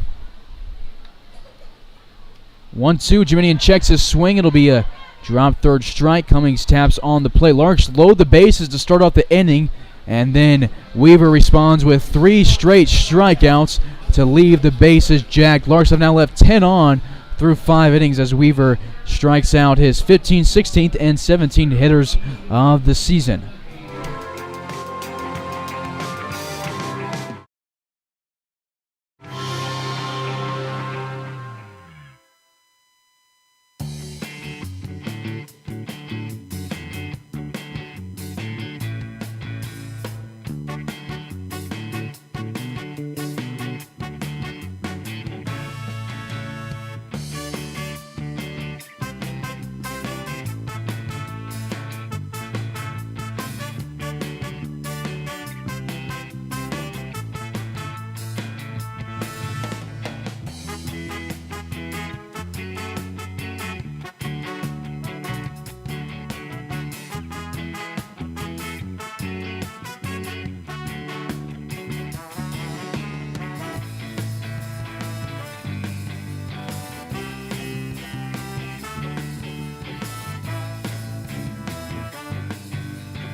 Larks down by 1 here for the 6th inning.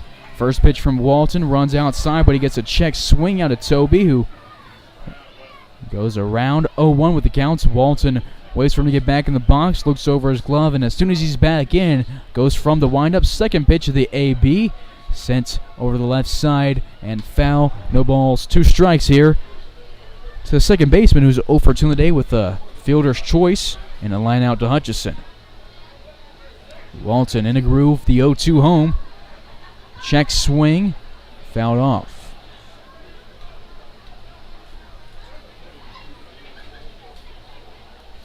Davis on deck with Cummings in the hole for the Dodge City A's.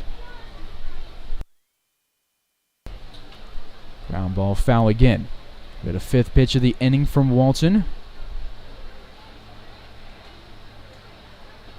It's in the 30s for his pitch counts. Larks approaching 100 pitches on the day between Meredith and Walton.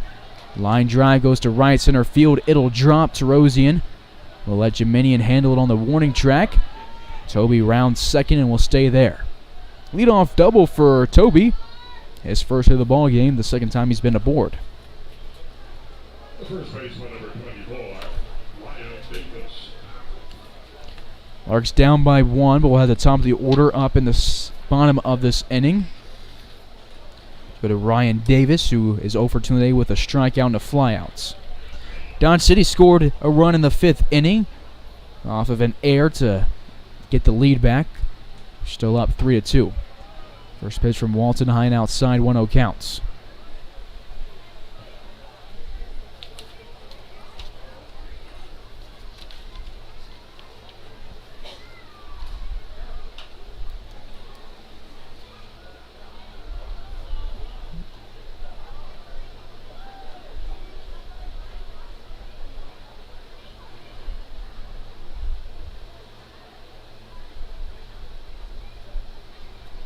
One counts, runner at second, nobody out. Line drive goes between Hutchison and Jaslove, and it'll be the second hit of the inning. Runners on the corners with nobody out. Here in the top half of the 6th inning, Walton has let 4 of the 7 he's faced get to first base, but one of them was because of an error, so can't fault Walton for that one. Toby at third, Davis at first base. Davis now 1 for 3. Alex Cummings to the box. He walked in the 2nd inning and scored the 2nd run of the game for the Dodge City A's, and then grounded out to Palmer Hutchison in inning number 4. 0-1 counts. Cummings catching his 2nd game against the Larks of the summer. He's Cali native going up against a Texas native.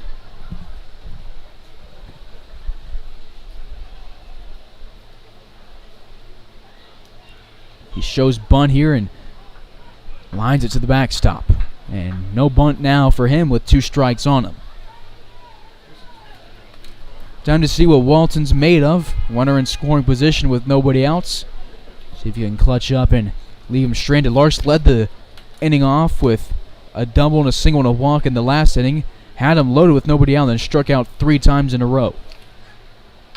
0-2 grounded to Jaslove, scoops it to Ferenzi. The throw to first in time. Larks will trade 2 outs for a run, but Dodge doubles their lead. They're up 4-2 as a 6-4-3 double play gets Cummings and Davis out. Larks' 2nd double play turned of the day, and the other one was a 5-4-3 double play.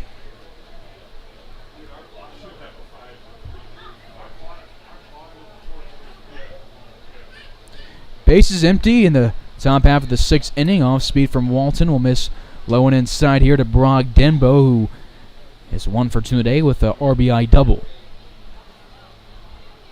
1-0 counts. He swings and misses at an off speed 1-1. Larks have a right-handed pitcher up in the pen for them. I believe it is Chris Echeverria.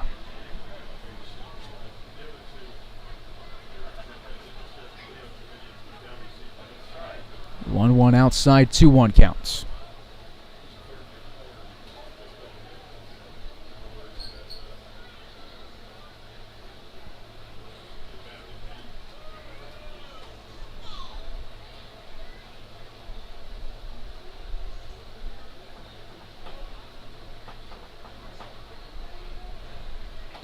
Swing and miss on the 3-1. Walton will deliver a payoff pitch and try to get out of this inning.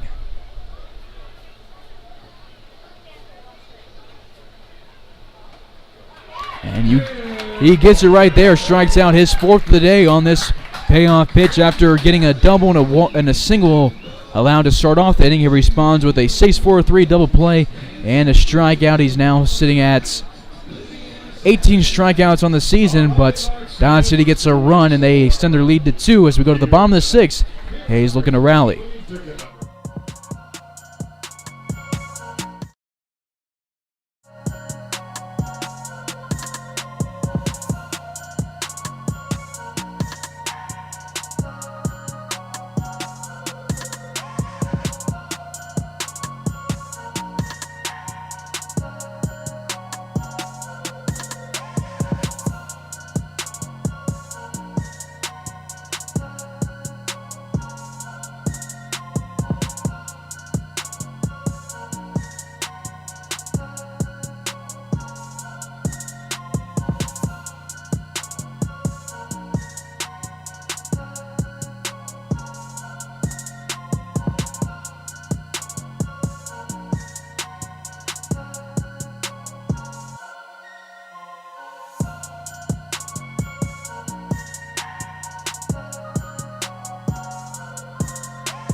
Bottom of the 6th, Hayes down by 2. Terosian will lead things off after walking his last plate appearance and tripling and the one before that.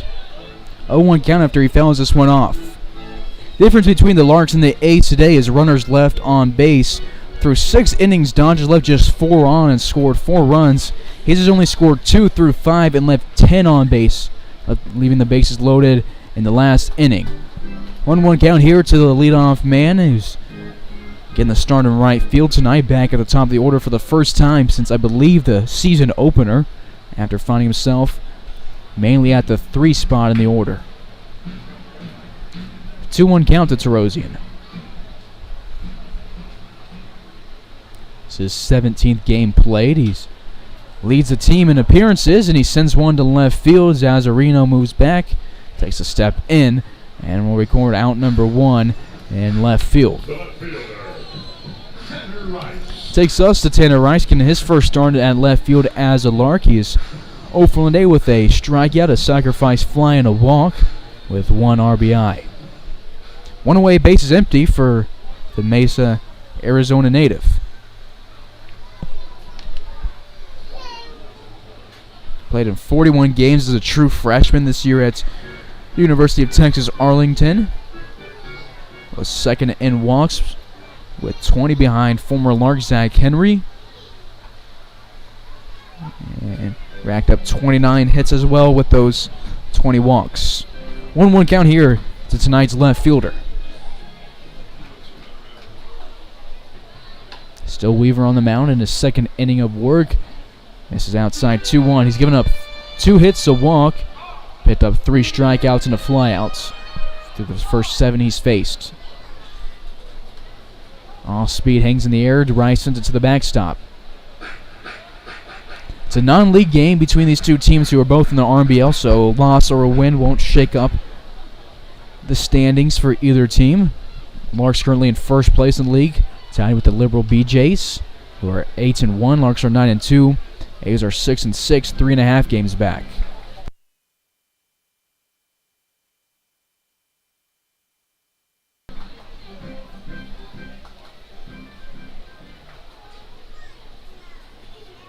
Two will miss low. 3-2 counts. That's how Weaver plays for CSU Pueblo. Has a blue glove on the mound, matching his school's color, but doesn't match the Dodge City A's uniforms by any means. And he will walk Tanner Rice. Rice picks up his second walk of the day. Could have been his third, as he was struck out looking in the fourth inning while he tossed his bat to the dugout, ready to go to first. Tying run at the plate, Palmer Hutchison. He doubled and scored in inning number 3. He's 1 for 3 on the day, looking for his second hit.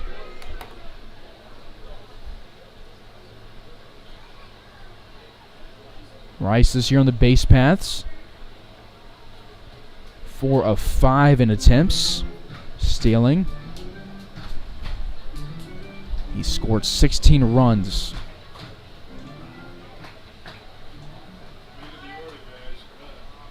One 0 count to the third baseman. Off speed starts at his eyes, moves to the letters over the plate to 1-1. Reads the scoreboard here in Hayes. Larks have now walked 7 times. They have 6 hits. They've had a lot of guys get on base, but they've left a lot there. Pop flying to right center field. Burrell moves in and will make the catch in right center for the out number 2 of the 6th inning. Larks down to their final 10 outs, down by 2 as we go to Tyler LaRue. LaRue hit a line drive double to left center field to start off his at-bat in the 5th inning and let it off. It was courtesy ran for by Hunter Ronson, who got to third base and then was left there, and the Larks left the bases loaded.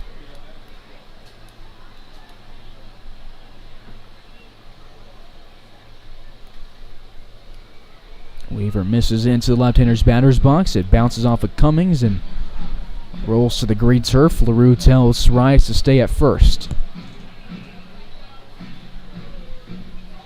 1-0 count, 2 away, runner at first in the bottom of the 6th.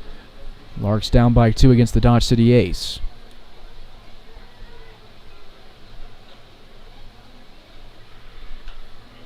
LaRue fouls one off. 1-1 goes the count.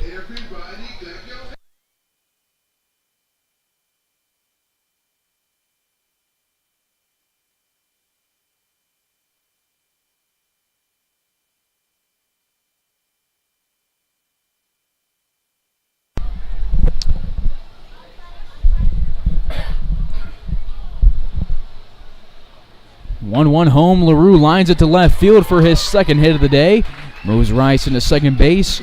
LaRue now 2 for 4 with a double and a single, and will bring up a guy who is yet to be called out today. 3 singles for Austin Jaslove and just as many plate appearances.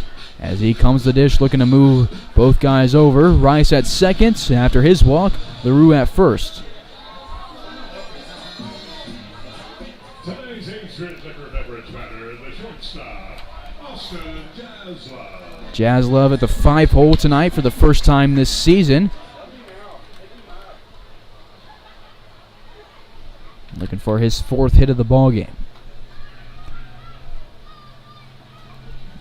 He is 5 of 8 this season against the Dodge City A's with 5 RBIs.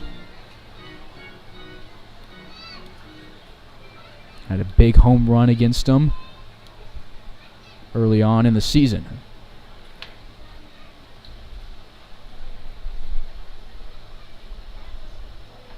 (1-0) called strike. 1-1.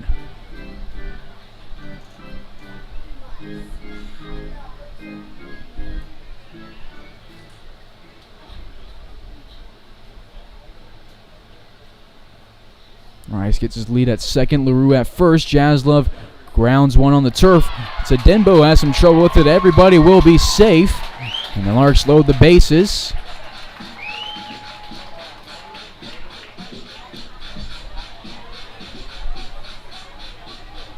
Scoreboard flashes E6 right there, and Jaslove will be considered 3 of 4. Some debate there whether that was an error, just a tough ground ball to the field, but regardless, Jaslove safe at first for the 4th time today. Rice at third, LaRue at second, Jaslove at first. Larks load the bases for the 2nd straight inning and would like to end it much better than they ended the 5th, leaving all 3 guys on. 0-1 on a swing and a miss from Cade Brown.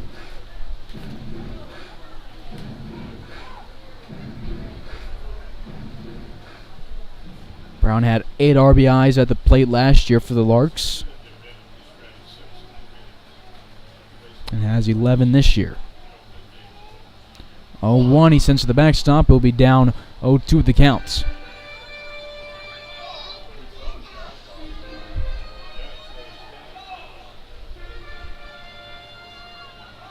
No balls, 2 strikes, 2 away, bases loaded here in the bottom half of the 6th.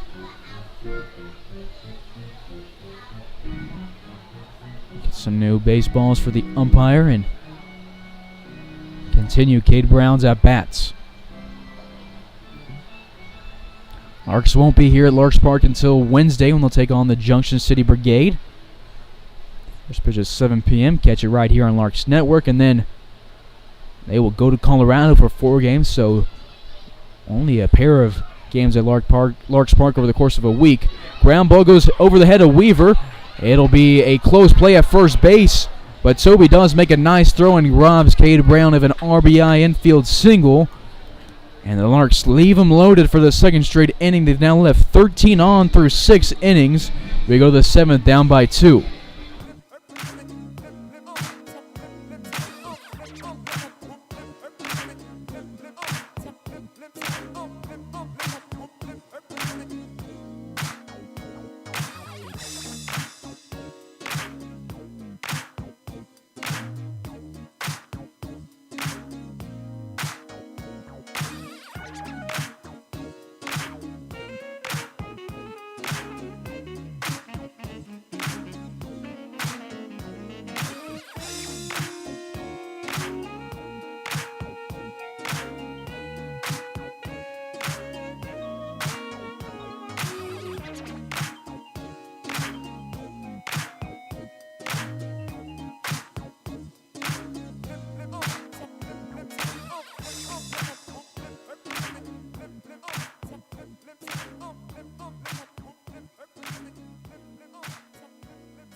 top half of the 7th. Chris Echeverria will take over on the mound for the Larks. Cam Walton throws 2 innings for the Larks, 1 earned run, no 2 scored while he was on the rubber.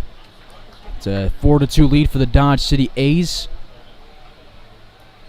And Chris starts off with a ball and a strike.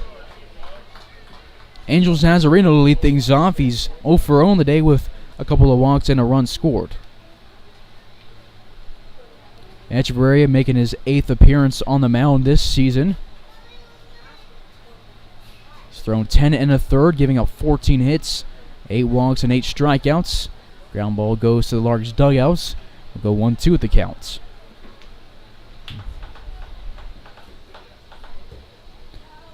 Walton allowed 2 hits to start off the 6th inning, but then got a double play and a strikeout to end it. The run did score on the double play. 1-2 home, swing and a miss at strikeout number 9 for Chris Echeverria. Back-to-back strikeouts between Walton and Chris.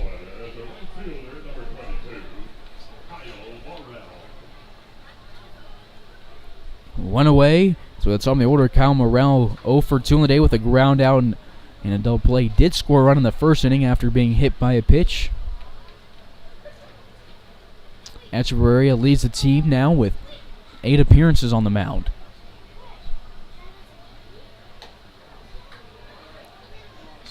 Speed misses outside. 1-0 here. Sandoval on deck. O'Sullivan in the hole for the Dodge City Ace.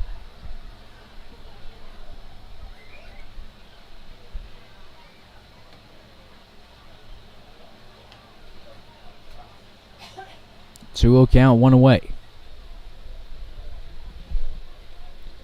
We're out at Santa Ana Community College, going up against the Arizona Western Community College righty.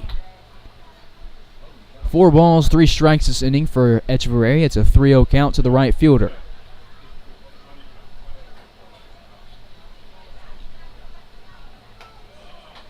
He will walk his 9th batter of the season, this time on 4 pitches. Larks would like to turn their 3rd double play of the day and get out of the 7th. 1 away, runner on first with Matthew Sandoval coming to the plate. He has reached in every plate appearance, but he's 0 for 1. Reached on the air in the last inning, walked in inning 3, and walked in the 1st inning and scored. Palmer Hutchison playing semi-in at 3rd base. Middle infield set up for a double play. Check over at first is really close, not in time though. Palmer Hutchison continue to creep in, so he will be playing in at the 3rd base spots, ready for anything from Sandoval, the center fielder out of Midland College.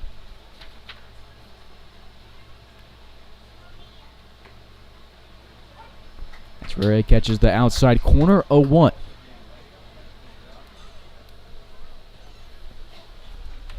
Chris, a 5'11 freshman out of Arizona Western. He's a Dominican Republic native.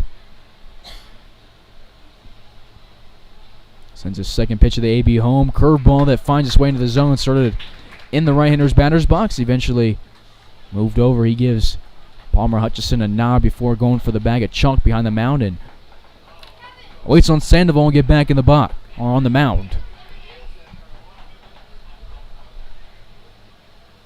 He shakes off LaRue multiple times. Finally nods and delivers. Swing and a miss. He will strike out his 2nd of the inning, his 10th batter of the season through 11 1/3. 2 strikeouts and a walk in the 7th inning for Echeverria. We go to O'Sullivan.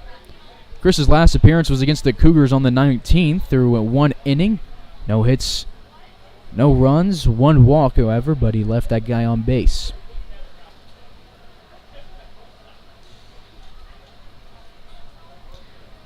It's been 6 days since his last appearance. That's the longest he's gone this season between appearances.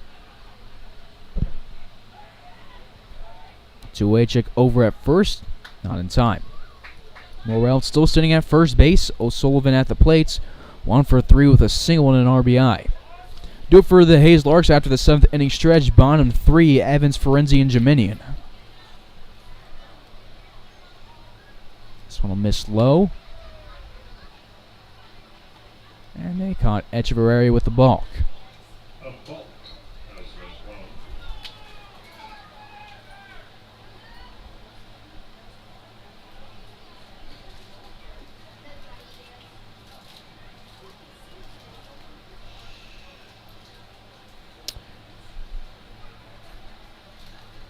Larks have already been caught with a balk before this season.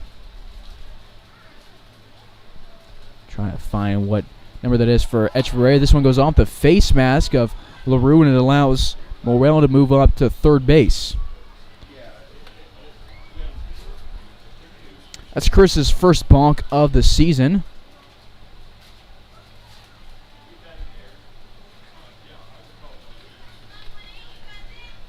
On the pass ball.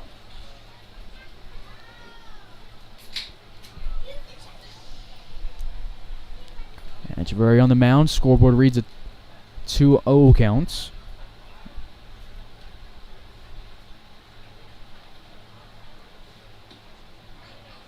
So Larks' third balk this season. One from Lucart, one from Pewitt, one from Echeverria now.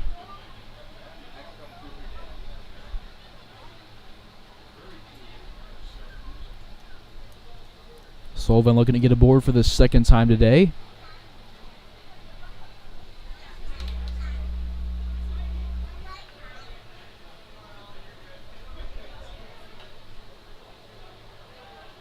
This one's fouled off.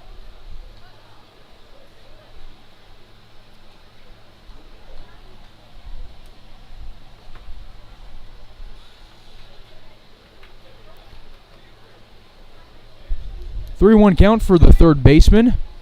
And Echeverria will go from the stretch with that runner at third base.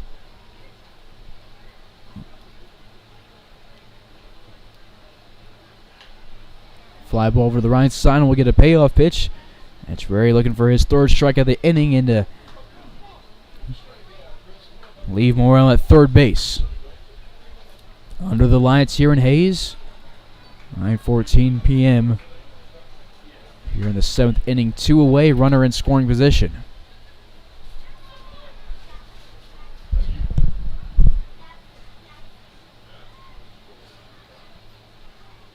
Payoff pitch is inside. Oh, Sullivan takes a cut at it, fouls it off.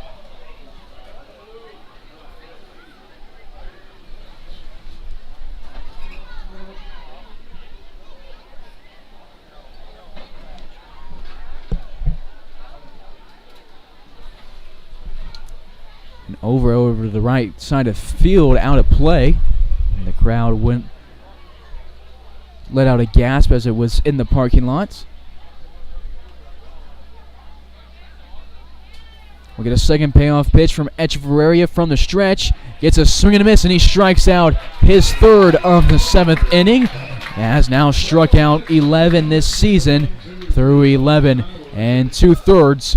We'll go to the bottom half through the seventh inning stretch. Hayes down by 2.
Bottom of the 7th, Hunter Rawson will pinch hit for Brady Evans down the DH spot, 7th in the order. And we'll take a pitch inside and a pitch outside to start off his at-bat, up 2-0. Larks have gotten a lot of guys on the base paths this game, but they have left 13 on through the first 6 innings. They left the bases loaded in back-to-back innings and will look to change their luck here. 3-0 counts to Hunter Rawson, who courtesy ran for LaRue earlier in the game and scored 1 run.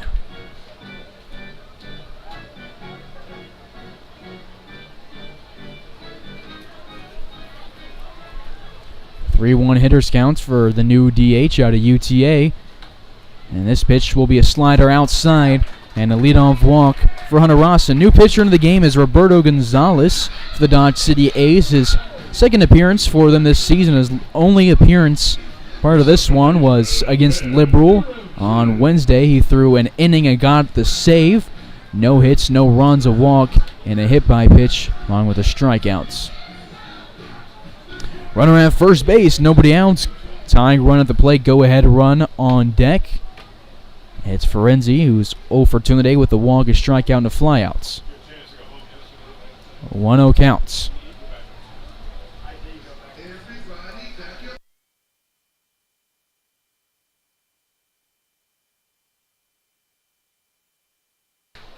Rawson has some wheels, and Ferenzi will take this one off the back part of his rib cage and be aboard for the second time today. 2 on, nobody outs.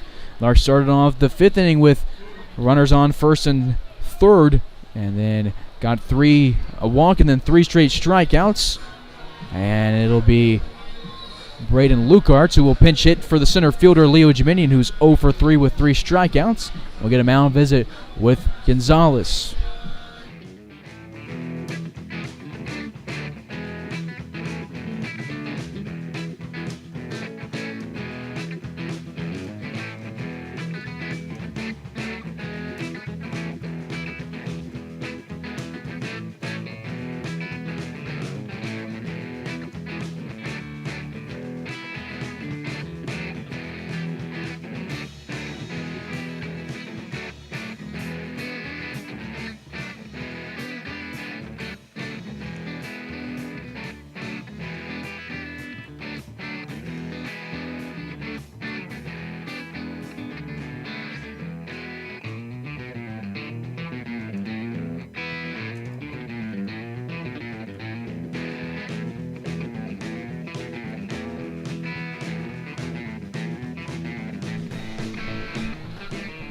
Braden Lucart pinch hitting for Leo Jiminian. And he gets time as Frank Leo shouts some instructions to him from the third base coaching box. Gonzalez already had his left foot up before he had to put it down. Lucart pinch hit in Liberal and walked in his at-bat. He shows bunt here and bunts it up, and they will try to double up Rawson at second. He will be back in safely. And so Lucart sees one pitch and will be out number 1 of the 7th inning. Larks try to get the tying run into scoring position. And the head coach out of the Dodge City A's out of the dugout to argue with the umpire in the middle of the field. And I am utterly surprised at him going out and talking to the umpire didn't overturn the call. I mean, you just see that happen all the time. 1 away as Lucart pumps up. We go to Jack Tarosian, who's been aboard in 2 of his 4 plate appearances with a walk and a triple.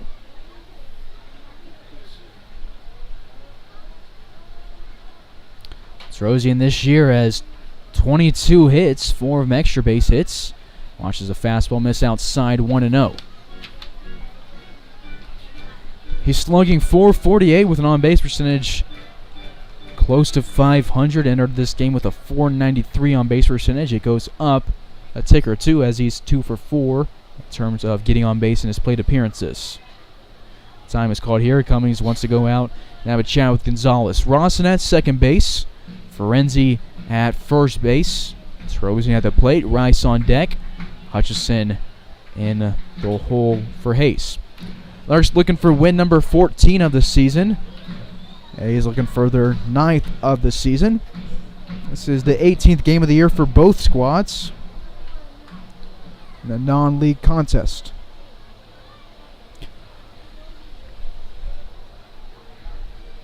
Gonzalez looks at Ross and delivers home, and Tarosian screams one off the fence of the dugouts.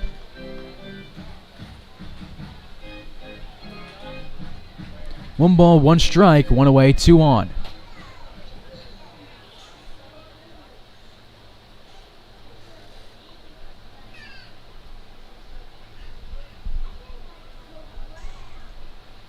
Delivery home to Rosian again, late on the swing. This count will move to 1-2.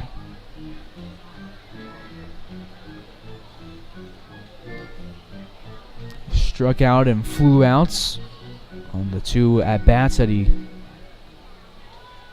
didn't reach on. He scored a run back in the 3rd inning after he tripled a deep center field. It bounced off the warning track and then bounced off the wall. Off speed, misses inside on the breaking ball. Gonzalez is shocked he didn't get the call. Count moves 2-2.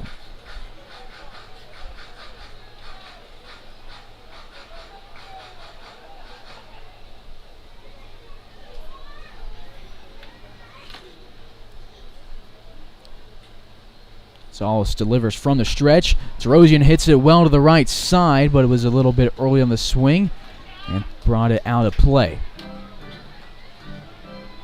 Another good 2-strike approach from Tarosian. He's driven in 10 runs this season and walked 12 times. 2-2 count, one away. And this delivered to Tarosian, hit to left field. Zazzarino barely has to move forwards. And that'll be out number 2 of the 7th. 2 flyouts to left field for Tarosian in his last 2 at-bats. 2-away to Tanner Rice, who is 0 for 1 on the day. 2 walks and a sacrifice fly with a run driven in. Larks down to their final 7 outs. We're at the 2-hole in the order, the left fielder, Tanner Rice.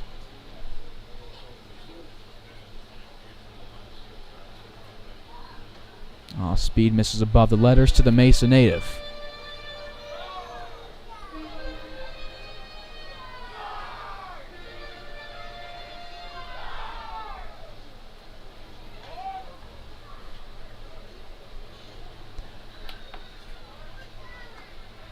Called strike 2.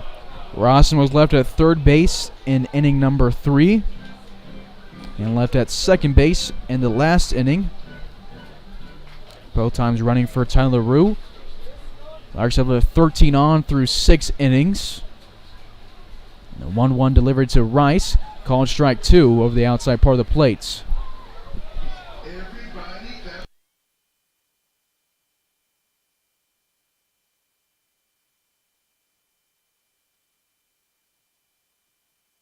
Rice's lone at-bat of the day was a strikeout looking. And he will get a line drive to the backstop out of Rice.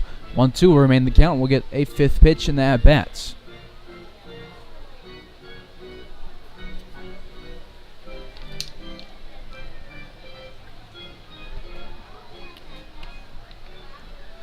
One-two count, 2 away, 2 on in the bottom half of the 7th inning. Gonzalez takes a long look at Rawson, delivers inside. Good eye from Rice to watch this one move inside. 3-2 goes the counts. 2-2 scoreboard premature with the 2-2. So now it is 2-2 with the counts.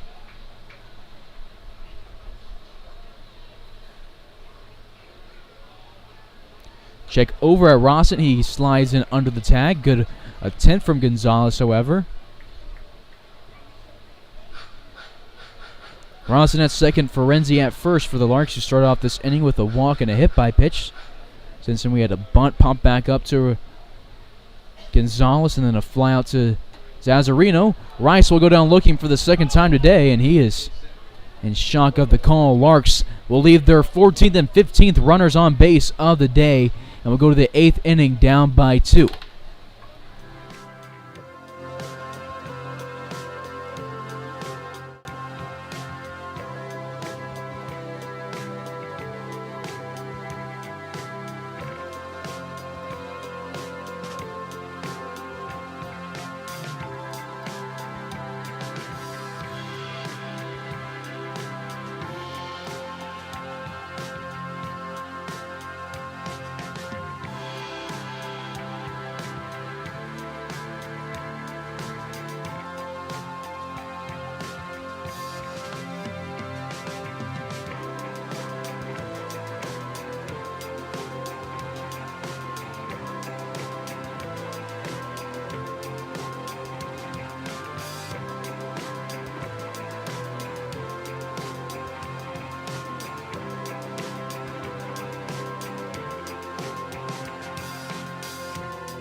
No more DH for the Dodge City A's. They will pull Jacob Klinowski and have Roberto Gonzalez hit for him after pitching a scoreless 7th. Larks have not scored since the 3rd inning. That was the lone inning they scored in when they picked up both runs. And Echeverria returns the mound and throws first pitch ball 1-0 here to Gonzalez.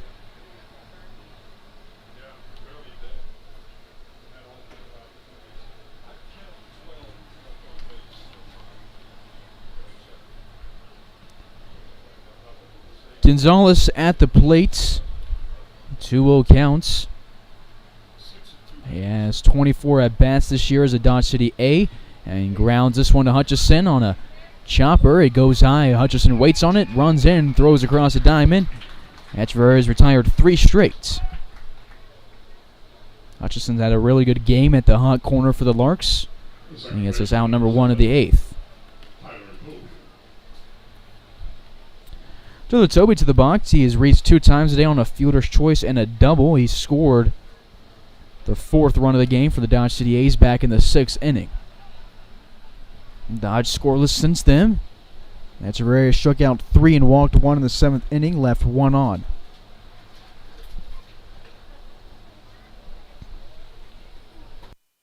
Dodge has scored 2 more runs than Hayes. Hayes has left 10 more guys on base than the A's.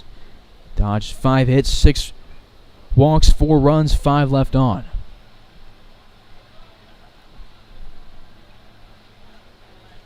One count, 1 away, lined up the middle, goes past Echeverria and will roll into center field. Jack Tarosian now in center field after Jiminy was pinch hit for by Braden Lukart. So it's Lukart in right now. Tarosian moves over into center.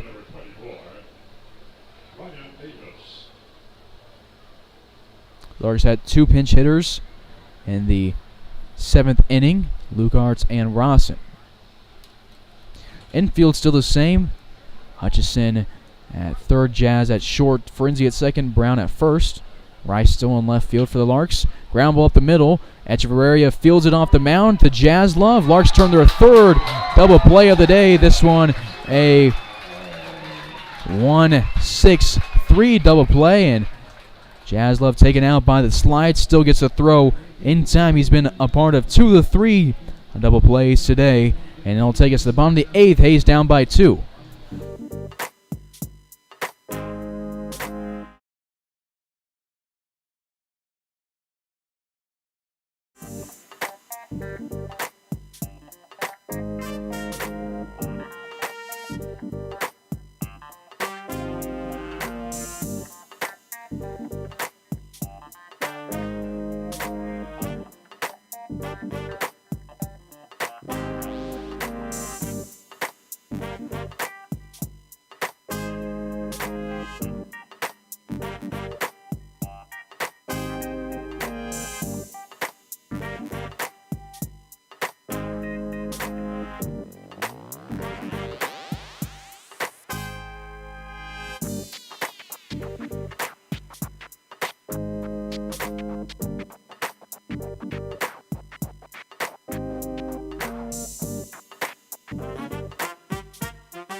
Bottom of the 8th. The Dons today swapped the mound and the third baseman. Gonzalez moves from the mound to third base as O'Sullivan moves in from the hot corner and will lead off against Palmer Hutchison here in the bottom half of the 8th. Hutchison on the day, 1 for 4 with a double and a run scored. Pop fly over the right side. Davis moves off at first, chases it, and it will be out of play for him. Second appearance for O'Sullivan on the mound for the A's. He pitched against the Angels last Friday on the 17th through 1 inning in his lone appearance of the season. 1 hit, no runs, no walks. Struck out 2 of his 3 outs. 1-1 counts in a 4-2 ball game. Hutchison watches this one miss inside, 2-1. O'Sullivan, the 5th pitcher of the day for the A's. Roberts started, then we went with Cotto for 1 inning. Weaver for 2, Gonzalez for 1. Now to O'Sullivan, and he misses outside. Hitters count for Hutch.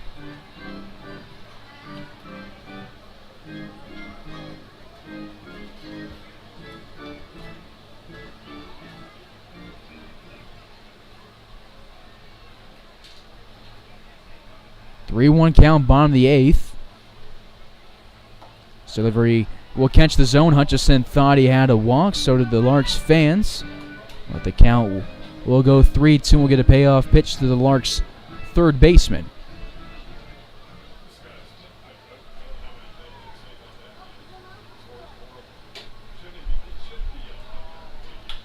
Hutchison takes this one to the second baseman. Toby drops to a knee and throws to first. And Hutchison will be the first out of the 8th inning. We'll go to the cleanup hitter, Tyler LaRue. The catcher, Tyler LaRue. LaRue having a good day. He's 2 for his last 2 with a double and a single.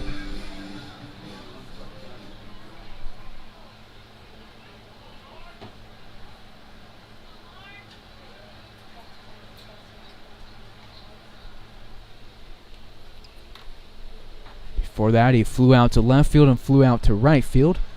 We're going to get our scoreboard back here on the stream as it's going to be a 1-0 count to start off LaRue.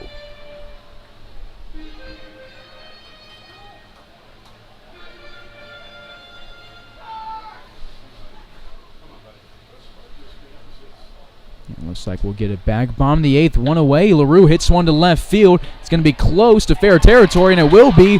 In fair, hits the grass, hits the 322 marker and the corner, and LaRue will have his second stand-up double here of the day. He's 3 for his last 3, and will bring up Jazz Love, who has been aboard in every single plate appearance today. 3 for 4 with 3 singles, and he reached on an error in the 6th. Tying run at the plate for the Hayes Larks. For LaRue, double number 9 this season. That is going to leapfrog Dylan Dreiling for the team lead. Larks looking to rally here against the A's down to their final 5 outs. Jazz Love fouls this one off. We'll go 0-1 with the counts. Jazz singled in innings 2, 3, and 4. Drove in a run in inning 3, but has been left on base 4 times tonight. Larks will let 15 on. 0-1 drops in the zone. 0-2.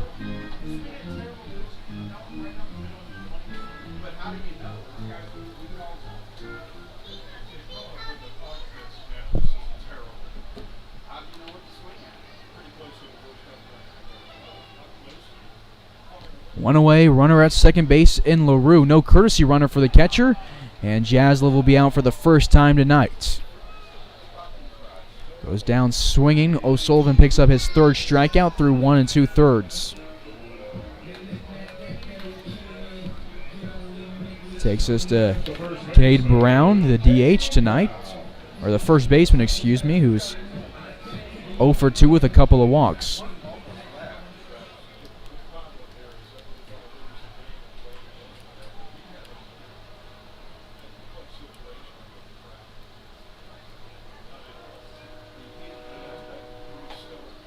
First time LaRue will run for himself today. They had this courtesy runner, Hunter Rawson, pinch hit for Brady Evans in the last inning. Rawson currently sitting on deck after walking in inning number 7. 4th batter of the inning for Hayes. Goes above the letters. 2-0 to Brown. Brown 2 walks today. A strikeout and a ground out. Looking to get aboard for the 3rd time. He's never made it past first base. It's part of that 5th inning where he was at first base when the Larks left the bases loaded and then grounded out to Toby to leave the bases loaded in the 6th inning. 2-0, he takes a hard cut, swings above it, 2-1.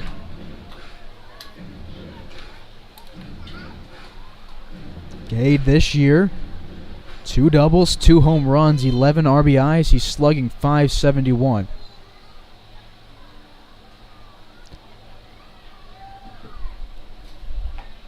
Fourth pitch of his AB over the outside high corner, 2-2. Larks fans upset with the call. And a lot of that tonight.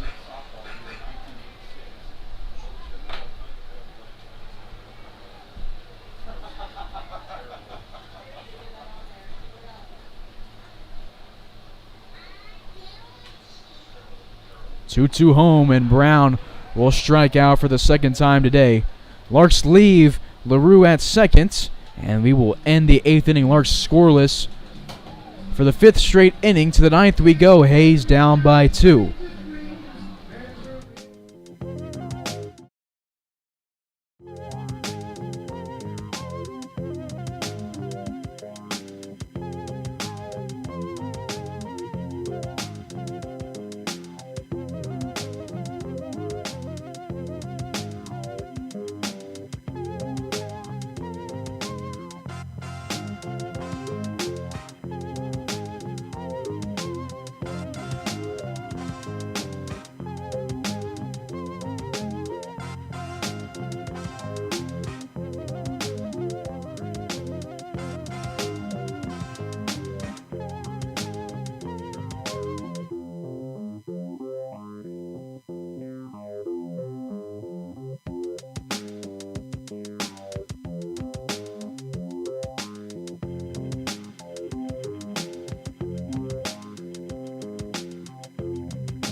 Top of the ninth we go as Echeverria returns for the third inning of what's been one of his best outings of the summer.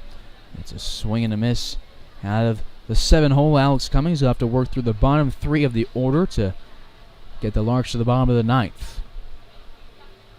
0-1 count to Cummings. He's 0 for 2 on the day with a walk, a run scored. That was in the second inning. Since then, he's grounded out to Hutchison, then grounded into a Jaslove to Ferenzi to Brown double play for outs 2 and 3 in the sixth.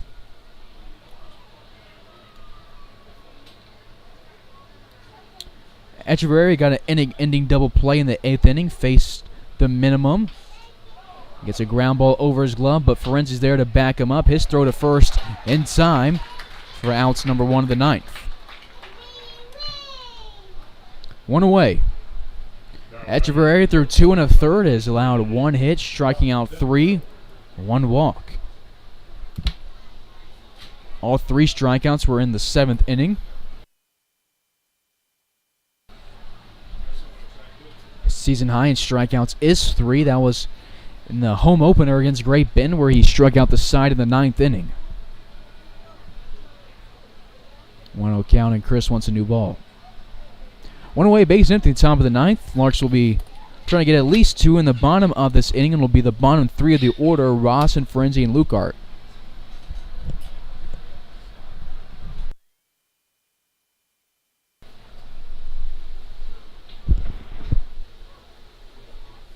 Denbo at the plate. He's 1 for 3 with a double, a ground out, and a strikeout. Outside part of the plate's 1-1.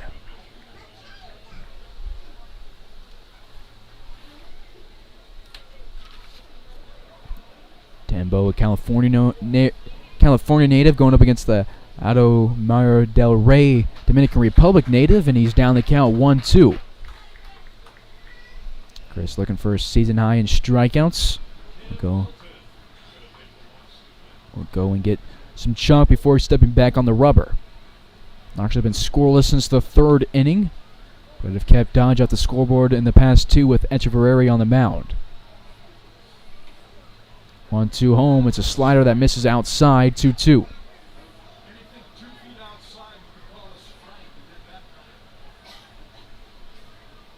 Middle infield thought we had a strike. Chris was hoping for one, didn't get the call.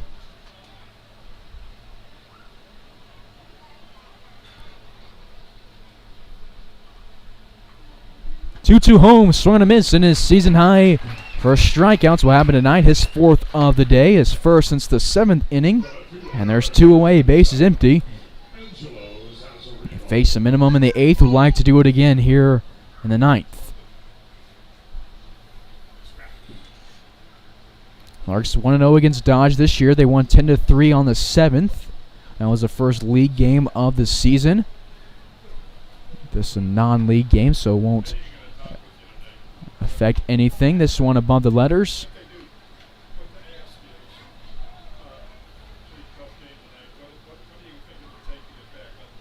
One-0 count, base is empty, 2-way, top half of the 9th. The DH Rawson will lead things off. After this, the 1-0 home catches the outside part of the plate. 1 ball, 1 strike. Zazarino at the plate. He is 0 for 1 with a pair of walks, a run scored, and a strikeouts. At the bottom of the order, and he sends a pop fly over the right side. 1-2 goes the count. Echeverria looking for strikeout number 5. Chris has now struck out 12 this season through the 13 innings flat. Again, I think this has been his best outing. He pitched a 9th inning against Great Bend where he faced 3 batters and struck them all out. And then his last outing against the Cougars faced 4, walked 1, but really the most he's thrown in a game is 2 1/3. That was against the Cougars. He's never gone this long, and this long scoreless. 2 balls, 2 strikes, 2 away for Zazarino. Echeverria will get set and then shake off LaRue down at the second side and deliver from the stretch. The 2-2 home, high and outside, goes to the backstop. 3-2 goes the counts.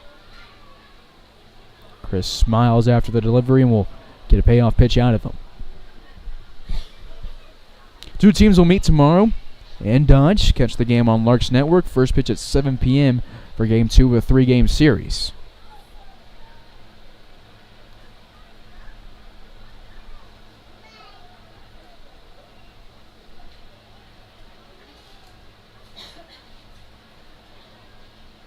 Payoff pitch home, swung and a miss. Strikeout number 5 for Echeverria. Works a 1-2-3-9, striking out 2 and has his best outing of the season. Bottom half we go. Hayes down by 2. It's up to Ross and Ferenzi and Lukart to get something going for the Larks. Rally caps on.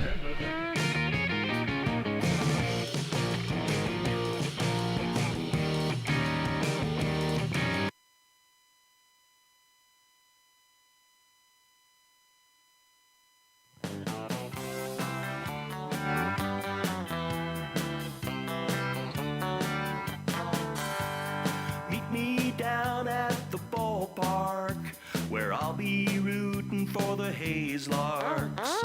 All of my friends are gonna be there too.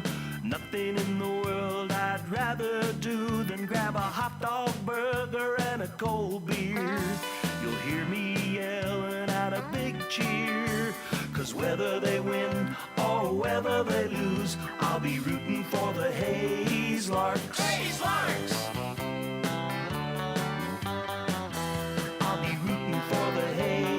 Larks. I can't wait to see a home run. I know for sure there's gonna be one. I'll call out the players by their first name.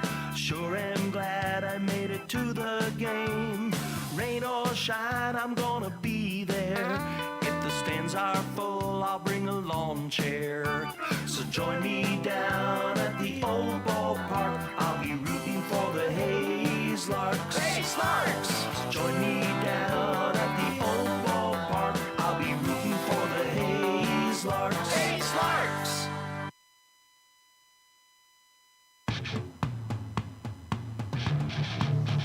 You're tuned in to the Larks Network.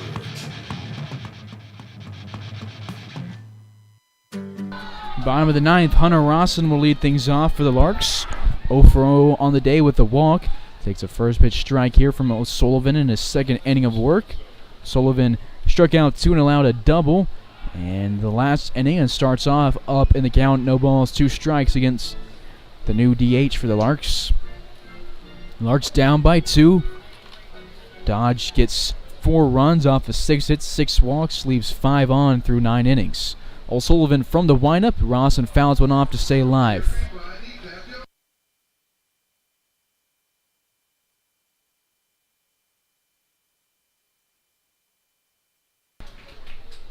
O'Sullivan out of Delta College. He's a Pleasanton, California native. Listed as a middle infielder on the Dodge roster, but has been good as a pitcher today. He gets a ground ball to the shortstop Dembo. Takes a couple bounces, and his throw to first is in time for the first out of the 9th. Rawson 0 for 1 now on the day. Go to Ferenzi, who's been aboard in 2 of his 4 plate appearances with a walk and a hit by pitch, but he's struck out and flew out in his other 2 plate appearances. 1 away, bases empty in the second half of the 9th inning.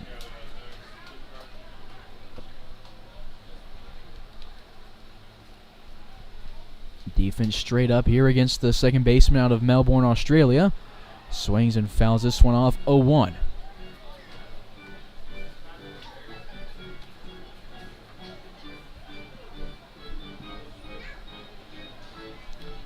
Ferenzi's 13th game as a Lark. He's driven in 8 runs, scored 10 himself.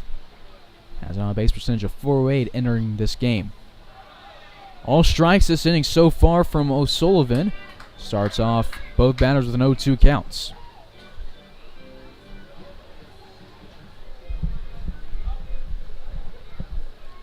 Bottom of the 9th, 1 away, 0-2 count for Ferenzi with Lukart on deck. Ferenzi stays alive, fouling this one off over the right side. New bat for Ferenzi. He broke his earlier in the game.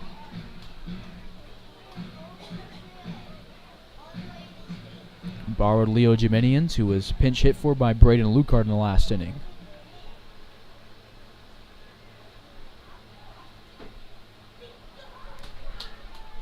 This one low and inside. Ferenzi insists it hit his foot. The home plate umpire says that it didn't touch him. So we go 1-2 at the count. If it did catch Ferenzi, it would have been his 5th time being plunked this season. He is in a 3-way tie for the team lead with Terozzi and Geminian each been hit 4 times. Larks hit once already today, and it was Ben Ferenzi at the plate, who was plunked in the 7th inning off the back of his jersey. So he actually has a team lead now in hit by pitches with 5. Larks have been hit 22 times this year. Ferenzi with the 1-2 count.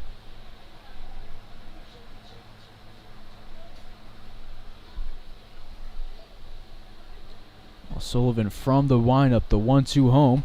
Fastball outside, 2-2. Lucard on deck, Terozzi in the hole for Hayes. Ferenzi played in 58 games for the Matadors at Arizona Western this year. Picked up 53 hits while having on base percentage at .455. He lines one to the shortstop Dembo.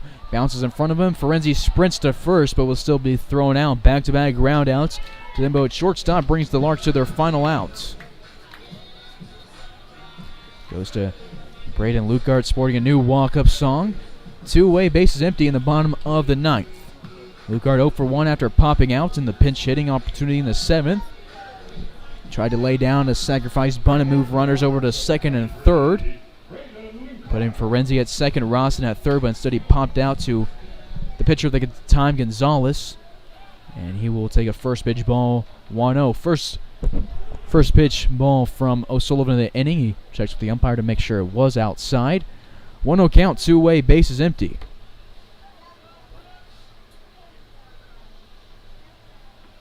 This one bounces off the turf, 2-0. O'Sullivan threw 6 straight strikes to start the inning and has now thrown 2 straight balls to Lucarts. 3-0.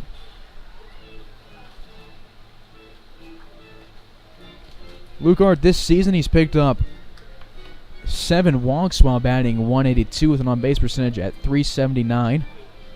This is his 10th game as a hitter. He's appeared in a few on the mound. It's up in the count, 3-0. Probably will be taken all the way, and you bet it he is. 3-1. Terozzi on deck for the Larks. Rice in the hole. Larks down to their final out. That's a hitter's count for Lucart. Tying run on deck. Go ahead in the hole. 3-1. He takes it again, and we'll get a payoff pitch in the bottom of the 9th. These 2 teams will meet tomorrow night for Game 2 of the 3-game series. This one will be in Dodge. Larks will head southwest on Tuesday as well. O'Sullivan thought the game was over, and Toby at second base holds up his hands in disbelief as Lucart will pick up his 8th walk of the season. And it'll bring us to the top of the order, Jack Terozzian.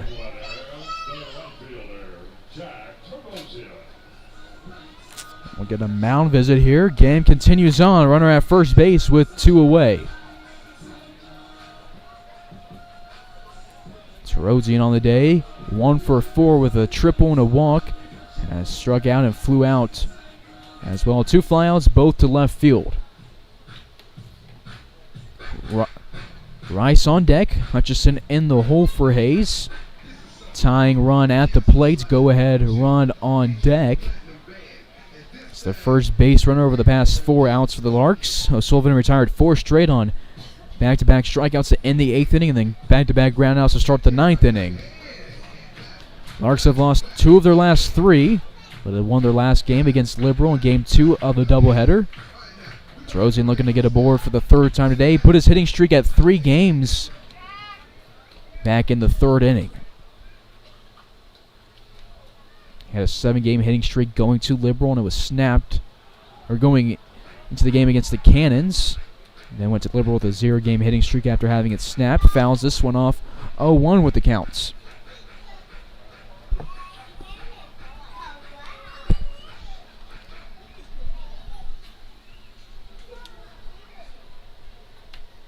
Lucart gets his lead at first base. Sullivan goes from the stretch. Terozzian fouls this one off. Will be down the count 0-2, but he's again has the best 2-strike approach on the Larks roster.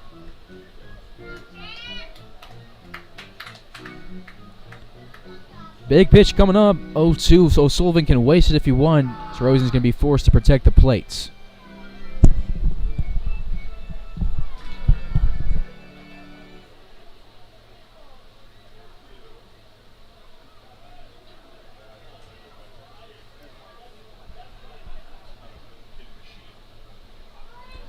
Oh, 2 count, 2-away, runner at first base, bottom of the ninth. Hayes down 4-2. His delivery home, inside, and that'll be the worst call of the ninth. Rosian never argues with strikes.